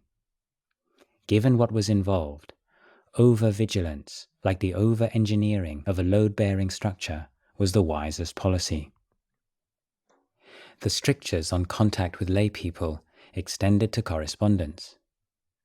When you receive a letter, or when you're going to send one, inform Ajahn Chu or Ajahn Liam. What have you written? Read it out to them. When a letter arrives, give it to one of them to read first. What kind of letter is it? What's it about? Is a young woman writing to you? Is it a sensible letter? Are you in touch with the communists? Are you smuggling in secret agents? Observe whether your correspondence leads to growth in the Dhamma or decline. Ceremonies. 1. Asking for forgiveness. Luang Por used many of the simple rituals found in the Vinaya texts to promote the values of harmony and good friendship in the Sangha. Of those that regulated the relationships between teacher and student, senior monk and junior monk, that of asking for forgiveness was the most personal. Before leaving the monastery for an extended period, to go on tudong for example, or to take up residence at a branch monastery, a monk, wearing his main robe with right shoulder exposed and outer robe folded neatly over his left shoulder, would approach Luang Por. In his hand he would be bearing a small tray neatly arranged upon which were candles, incense, flowers, and toothwoods that he had carved himself. After bowing 3 times, and then sitting on his haunches, hands in Anjali, and intoning the traditional Pali phrases, he would formally request forgiveness for any inappropriate actions of body, speech, and mind, intentional or unintentional, public or private, that he might have committed during the period he had spent under Luang Por's guidance. Luang Por would first utter the Pali phrase offering forgiveness to his disciple, and then, in turn, would ask for forgiveness from him, in case he had inadvertently caused him distress. Then Luang Por would give a blessing, followed by a Dhamma teaching. It was a ceremony that cast an uplifting seal on the preceding period. It gave the student, who might otherwise be too much in awe of Luang Por to request a private interview, an intimate meeting with his master that he would remember wherever he went in the future. If the monk harboured any regrets or fears that he might have committed some bad karma while living with Luang Por, his mind would be put to rest by the words of forgiveness. This ceremony was not restricted to marking the end of a period of teaching from Luang Por himself. His disciples who entered a formal training relationship with the abbot of a branch monastery were required to follow the same practice. It was considered the correct way for monks to take leave of each other. The ceremony was also performed by the whole Sangha before the beginning of a retreat period, a kind of clearing of the air, the declaration of a new beginning. Luang Por also encouraged monks to use the ceremony as a skillful means to resolve the bad feelings that could occasionally arise between them and to make formal amends for bad behavior. A monk does not ask forgiveness of a monk more junior to him in this formal manner. It was always the junior monk that asked forgiveness of the senior. If a senior monk feels it necessary to apologize to a junior, he does so informally. In cases where there were hurt feelings on both sides of a dispute and the junior monk did not feel that he had done anything wrong, he would, nevertheless, be the one encouraged to swallow his pride and ask for forgiveness. Assuming the blame in this way, he handed the more senior monk an opportunity to be magnanimous, to accept his own contribution to the problem without losing face. This brief ceremony provided a surprisingly effective template for monks to use in putting grievances behind them. Ajahn Liam, the monk Luang Por hand-picked to be his successor as abbot of Wat Ba Pong, reflected on the understanding of the ceremony of asking for forgiveness that he had learned. The sages consider asking forgiveness as a way of erasing bad things from the mind. Sometimes through heedlessness or carelessness, or through a lack of understanding, we might have unwholesome thoughts towards our teacher. When we want them to fade away and disappear from our minds, then we perform this ceremony in order to cut off any karmic consequences. It's of great benefit to Dhamma practitioners because it stops worry and agitation from overwhelming the mind. It brings to an end any suspicion and mistrust. You feel clear and bright. Your mind is at ease, whether you continue to live with the teacher or go elsewhere. Asking for forgiveness is a beautiful custom. At times, even enlightened beings ask for forgiveness in order to be a good example to their disciples and to future generations. Ceremonies. 2. Asking for dependence. A junior or Navaka monk, one who has been ordained for less than 5 years, must take dependence on a teacher. He does so by means of a short ceremony, during which he makes the request, "May the Venerable Sir be my teacher. I will live in dependence on you." When the teacher replies in the affirmative, the student chants, "Mai hang paro, ahampi te rasa paro." May you be my burden. May I be your burden. Through this ceremony, the monk formally declares himself willing to be trained and to be open to admonishment.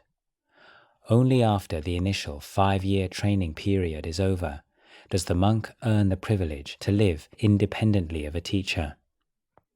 The ceremony is repeated by the whole monastic community at the beginning of the annual 3-month rains retreat. First, the community formally asks for forgiveness from the teacher for any transgressions they may have committed against him during the preceding months.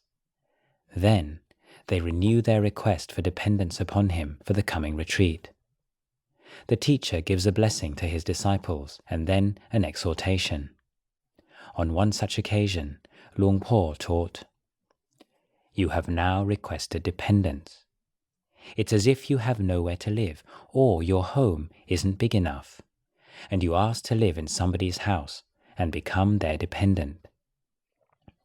There is advice that you need to take, and certain duties that you must perform out of respect for the owner of the house.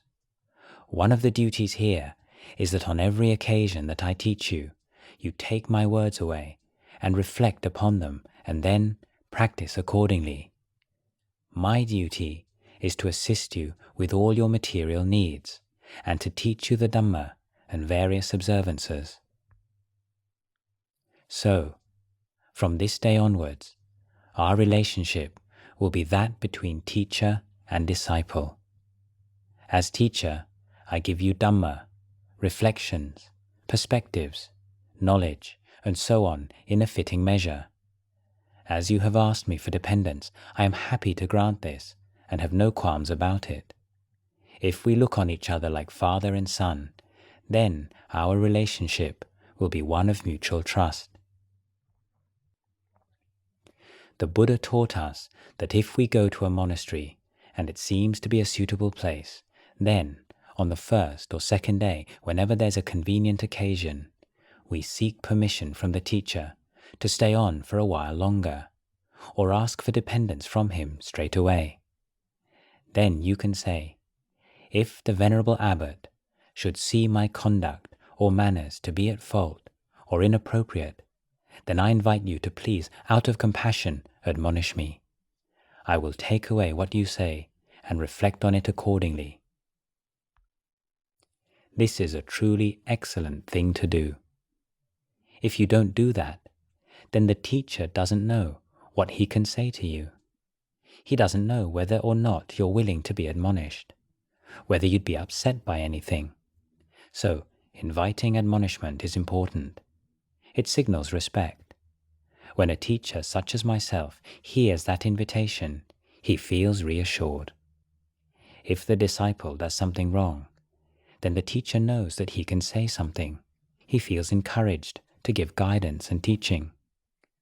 There are no qualms or uncertainties in his mind.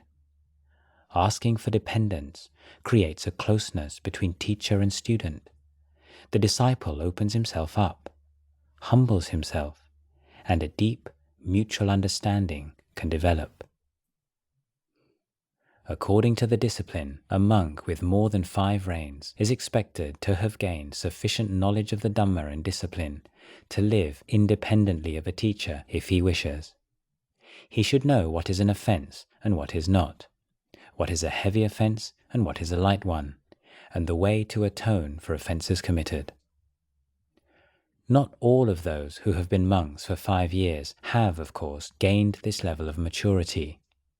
In such cases, Luang Por would have them continue under dependence until he was convinced they did. He also observed that even if it's no longer compulsory, a monk who is restrained and composed, respectful, heedful, may choose to request dependence anyway, like a grown-up son whose own hair has gone grey, but whose deference to his parents never wavers. The 14 Duties. As the word injunction suggests, the Vinaya texts collected in the Khandakas are concerned not only with acts of wrongdoing, but also with duties and responsibilities that were to be enjoined. One hallmark of the training at Wat Pa Pong was the importance given to the practice of a set of 14 of these duties, or Kiccawatta.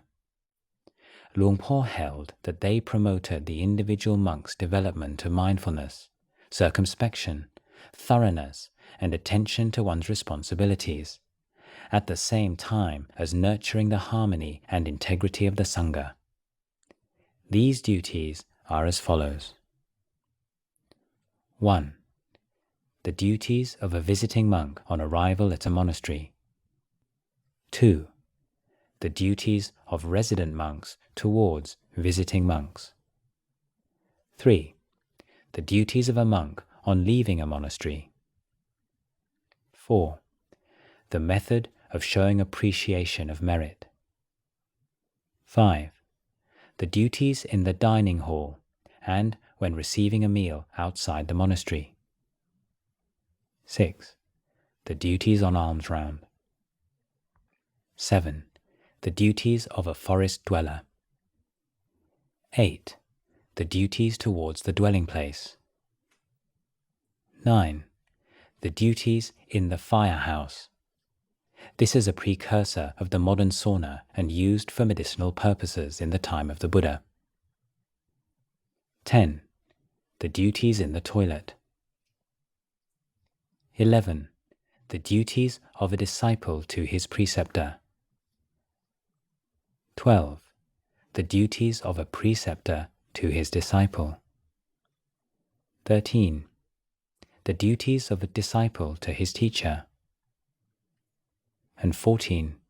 The duties of a teacher to his disciple. Duties towards the teacher or preceptor. Of these duties, a detailed explanation of just one pair, the duties of the disciple towards the teacher or preceptor, will give some idea of their sophistication. The duties of the student towards the teacher and the preceptor overlap a great deal. Here, the explanation will solely refer to the teacher-student relationship, as Luang Por did not become a preceptor until 1976. You should all take an interest in the various duties, such as those towards the preceptor or teacher.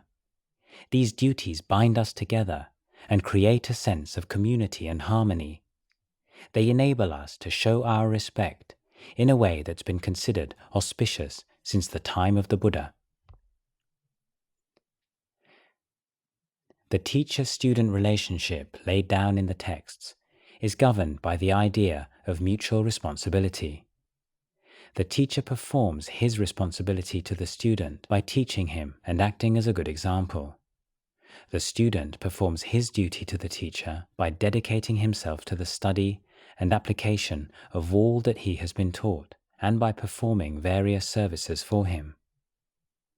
At Wat Pah Pong, the role of personal attendant was highly coveted, and the attendant was regularly rotated in order to prevent jealousy. Attendance on the teacher is a unique kind of Dhamma practice. Essentially, the monk takes the teacher's daily needs as his object of mindfulness. It is a practice that calls for devotion, patience, endurance, alertness, sensitivity, and intelligence. The system by which junior monks take turns to act as the teacher's personal attendant has many beneficial effects, both for the teacher and the student. The student gains an opportunity to see the teacher's way of practice at close quarters, to be inspired by him, to develop a bond with him, and to overcome his shyness in asking for personal guidance. At the same time, the teacher gets to see the disciple at close quarters and to observe his general demeanor, his mindfulness, the attitude he brings to his duties, and his general character, all of which aid him in teaching his disciple in the most effective way. The extent to which the duties to the teacher are performed is influenced to a certain degree by the age and personality of the teacher. There is less to do for a healthy teacher in his 40s than for a frail one in his 70s. Some senior monks insist on receiving the bare minimum amount of service and on looking after their own affairs. Generally speaking, teachers would prefer to perform themselves many of the duties that their attendants perform for them, but they submit to the conventions out of respect for the Vinaya and for the benefit of the attendant. With certain modifications, the practice taught at Wat Pah Pong, closely based upon the original prescriptions in the Kandakas, is as follows. Early in the morning, the attendant makes his way to the teacher's kuti and announces his arrival with a polite cough. The first duty of the morning is to prepare water for the teacher to wash his face and brush his teeth, and then to offer him a towel to dry his face. Next, the attendant offers the teacher's lower robe to him, as he has been sleeping in his bathing cloth, and then his upper robe. As they walk to the Dhamma hall, the attendant who carries the teacher's outer robe and shoulder bag walks ahead. In the Dhamma hall, he takes the sitting cloth from the shoulder bag and spreads it out neatly, and then places the teacher's folded outer robe by its side. At the end of the morning session, the attendant picks up the shoulder bag and sitting cloth and takes them to the dining hall. Next, the attendant prepares the teacher's seat in the dining hall by neatly laying out the water kettle, spittoon, lapcloth, toothwood, and stainless steel spoon, although many forest monks prefer to eat with their right hand. He prepares the alms bowl by detaching it from its bamboo stand and by rinsing it with water. He then takes the teacher's upper and outer robes and lays them out together, ready for the teacher to put on, tags already tied. The attendant carries the teacher's alms bowl to the edge of the village before offering it to him. As soon as the alms round is over, he requests the bowl and carries it back to the monastery ahead of the teacher. On arrival, he removes his own upper and outer robes and empties his and the teacher's alms bowl into a large enamel vessel, which is taken by a postulant to the kitchen. Then he waits at the footbath outside the Dhamma hall in order to wash and dry the teacher's feet. He helps the teacher out of his robes, and if they have become stained with sweat, he puts them on the line to air. As soon as the teacher has finished his meal, the attendant asks permission to wash his hands. The teacher holds his hands over the spittoon, and the attendant pours water over them and dries them with a towel. He then offers him a toothwood.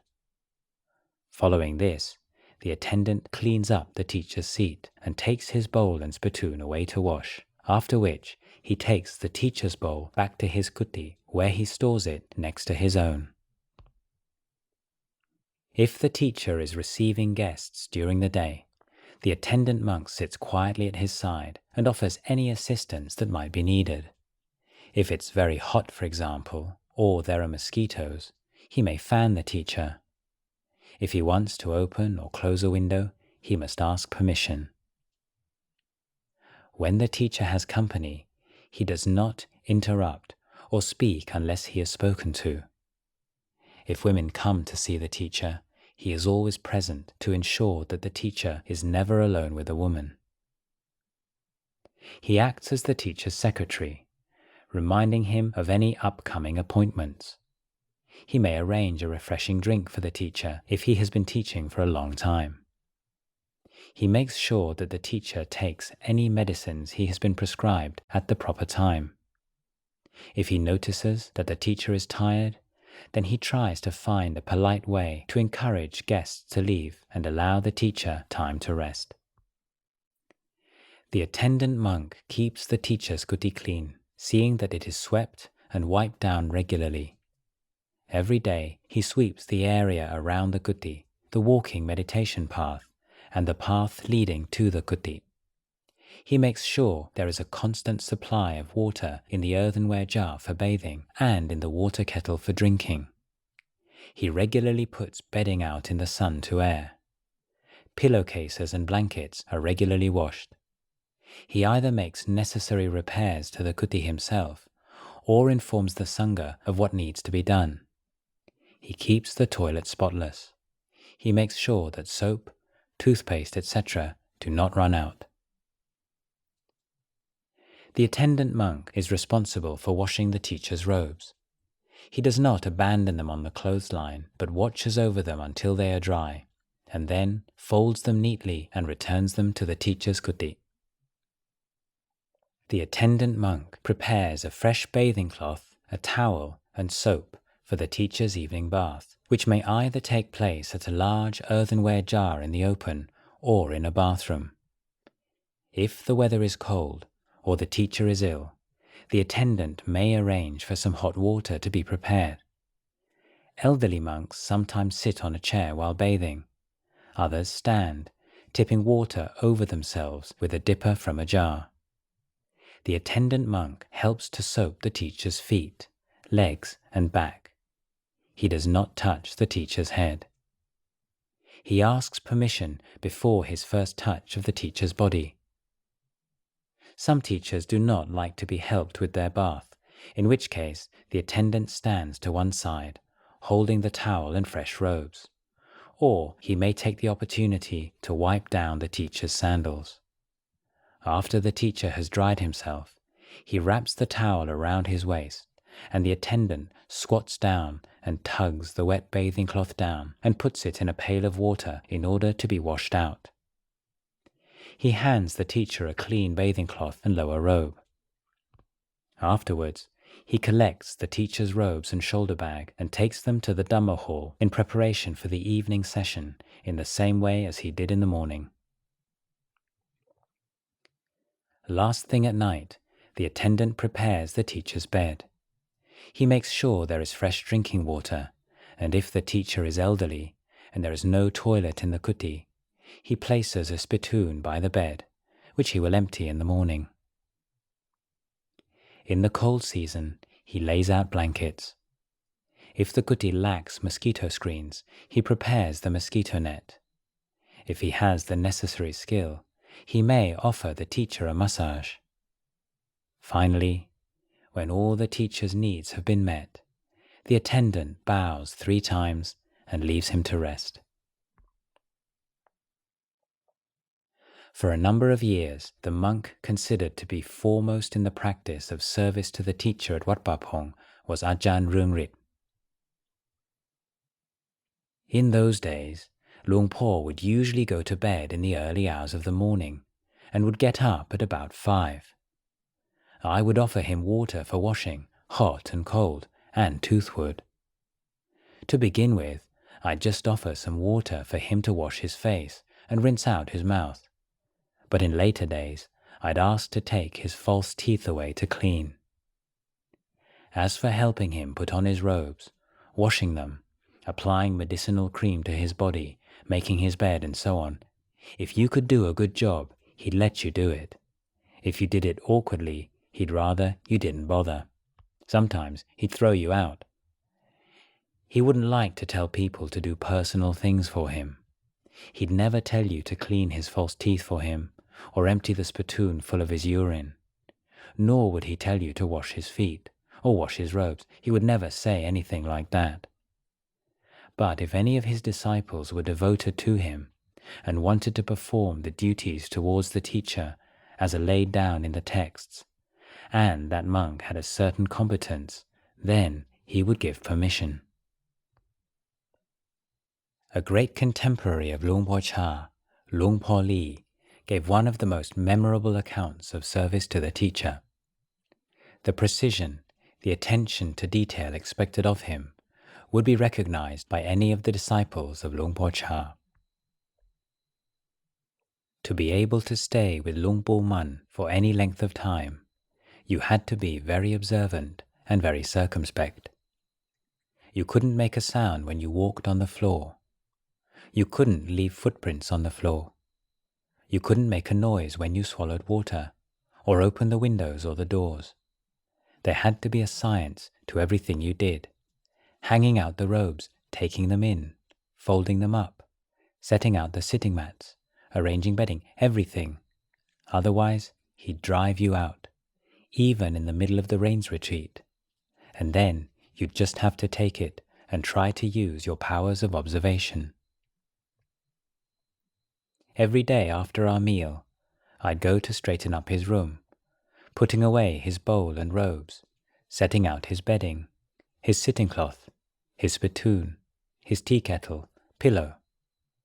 I had to leave everything in order before he entered the room. When I had finished, I'd take a note of where I had placed things, hurry out of the room, and go to my own room, which was separated from his by a wall of banana leaves. I had made a small hole in the wall so that I could peek through and see both Luang Por Man and his belongings. When he came into the room, he'd look up and down, inspect his things. Some of them he'd pick up and move. Others he'd leave where they were. I had to watch carefully and take note of where things were put. The next morning, I'd do it all over again, trying to place things where I had seen him put them himself. Finally, one morning, when I had finished putting things in order and returned to my room to peek through the hole, he entered his room, sat still for a minute, looked right and left, up and down all around, and didn't touch a thing. He didn't even turn over his sleeping cloth. He simply said his chants and then took a nap. Seeing this, I felt really pleased that I had attended to my teacher to his satisfaction. Lodgings. In the Samyutta Nikaya, chapter 16, Sutta 1, the Buddha exhorted the monks, "We will be content with any lodging whatsoever. We will speak in praise of being content with any lodging whatsoever. We will not exhibit any impropriety or do anything unbefitting for the sake of a lodging. Not gaining a lodging, we will not be agitated. Gaining a lodging, we will use it without being enslaved by it, without being infatuated with it, without committing any offense, seeing the dangers and discerning the escape. Thus, monks, should you train yourselves." Most of the kutis at Wat Pa Pong were offered by lay supporters and their families. For the local villagers, raising the money to build even a modest wooden kuti was a once-in-a-lifetime act of merit-making, and one that would give them joy for the rest of their lives. Monks were taught to honor the generosity of the kuti's donor by looking after it with great care. Neglect of this responsibility was liable to expose the guilty monk to a blunt admonishment. There is no Sangha police force to keep order in a monastery.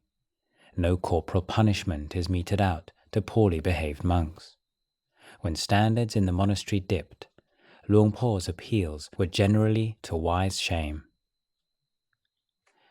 Luang Por would point out the conflict between the actions that he was criticizing and the standards expected of one who was subsisting on the generosity of others and had made a commitment to a high level of morality and a rigorous training. Often, he would make comparisons with the great masters of old.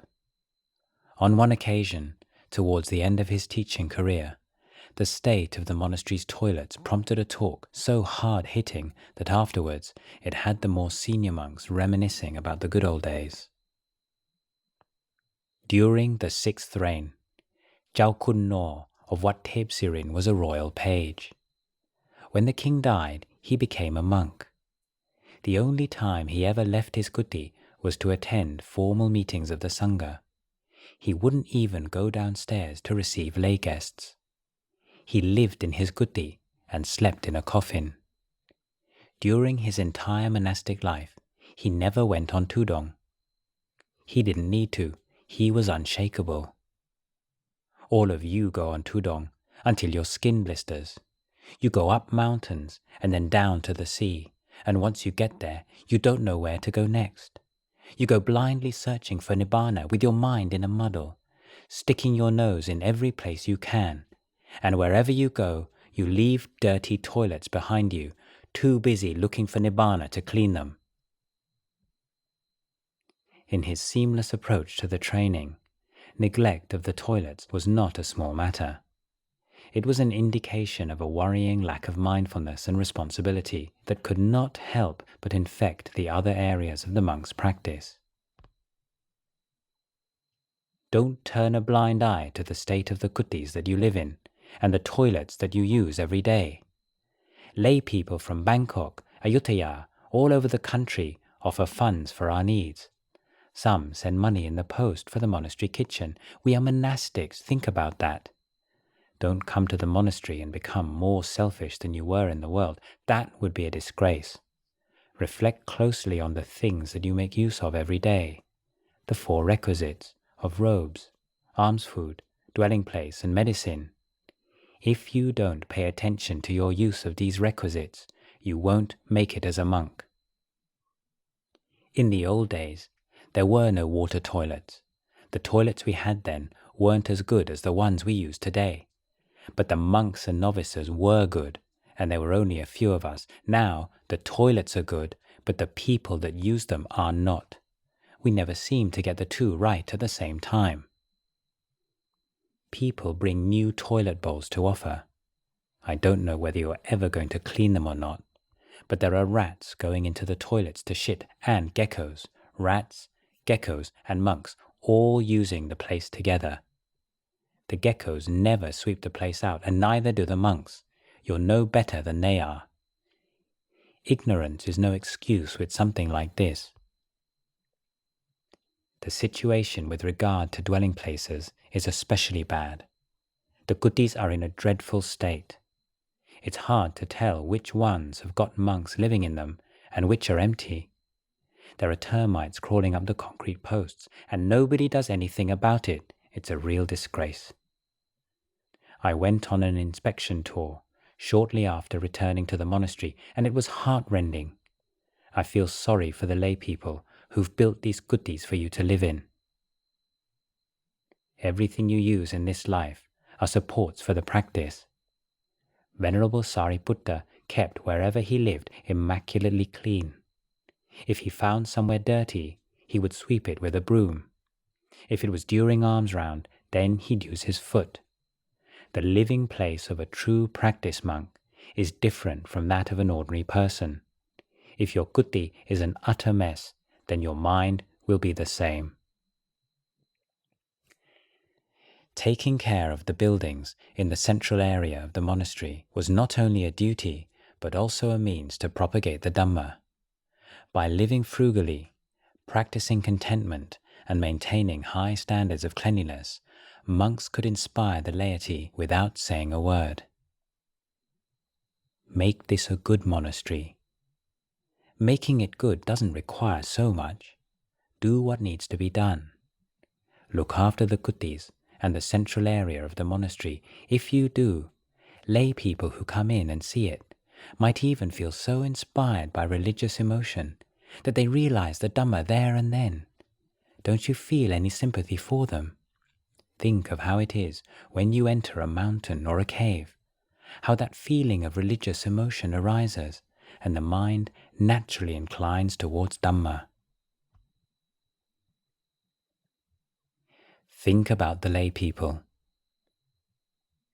The Buddha made it clear in a number of his discourses that while the merit accruing to those that make offerings to the Sangha depends to a large degree on the purity of their own intentions, it is also affected by the mindfulness and integrity of the monks who make use of them. In the Samyutta Nikaya, chapter 12, sutta 22, he said to the monks, "Therefore, monks, stir up energy to gain what has not yet been gained, to attain that which has not yet been attained, to realize that which has not yet been realized, thinking, in this way our going forth will not be barren, but fruitful and fertile.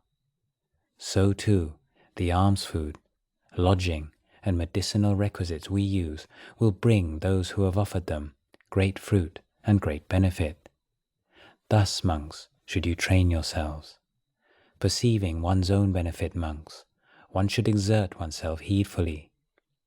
Perceiving the benefit to others, monks, one should exert oneself heedfully. Perceiving the benefit to both, monks, one should exert oneself heedfully." When admonishing the Sangha, Luang Por constantly encouraged them to remember the sacrifices being made for them by the lay supporters and their duties towards them. Referring to an extravagant use of cloth, he said, "If these lay people were to see, just think how disheartened they'd be. No matter how poor we are, whatever the hardships might be, we still manage to buy cloth to offer the monks, but they're living like kings. Really good cloth without a single tear in it is thrown away all over the place." They would lose all their faith. He was not above a certain amount of emotional manipulation. In a culture in which demonstrating appreciation for the help one receives in life is given such emphasis, these kind of reminders were extremely powerful. Again and again, the message that he drummed into his disciples was, "You are all living here, supported by the faith and generosity of lay Buddhists.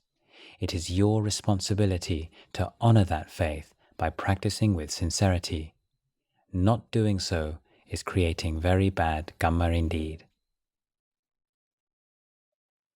Optimum consumption. One of the most important skills monks at Wat Pah Pong were expected to develop in the first years of their training was the ability to judge the right amount, not too much and not too little, the optimum amount when consuming the requisites. Reflections on wise use of the requisites were included in the morning and evening chanting sessions to provide regular reminders. Too much of anything meant sensual indulgence and the accumulation of defilement. Too little was a fruitless asceticism. The task was to find the golden mean. It wasn't easy, and every now and then, junior monks could feel a sudden surge of resistance. If anything was likely to lead to a fierce Dhamma talk from Luang Por, it was heedless use of the requisites. If the food left over in your bowl is enough to provide at least 3 or 4 lay people with a meal, then things have gone too far. How is someone who has no sense of moderation going to understand how to train his mind?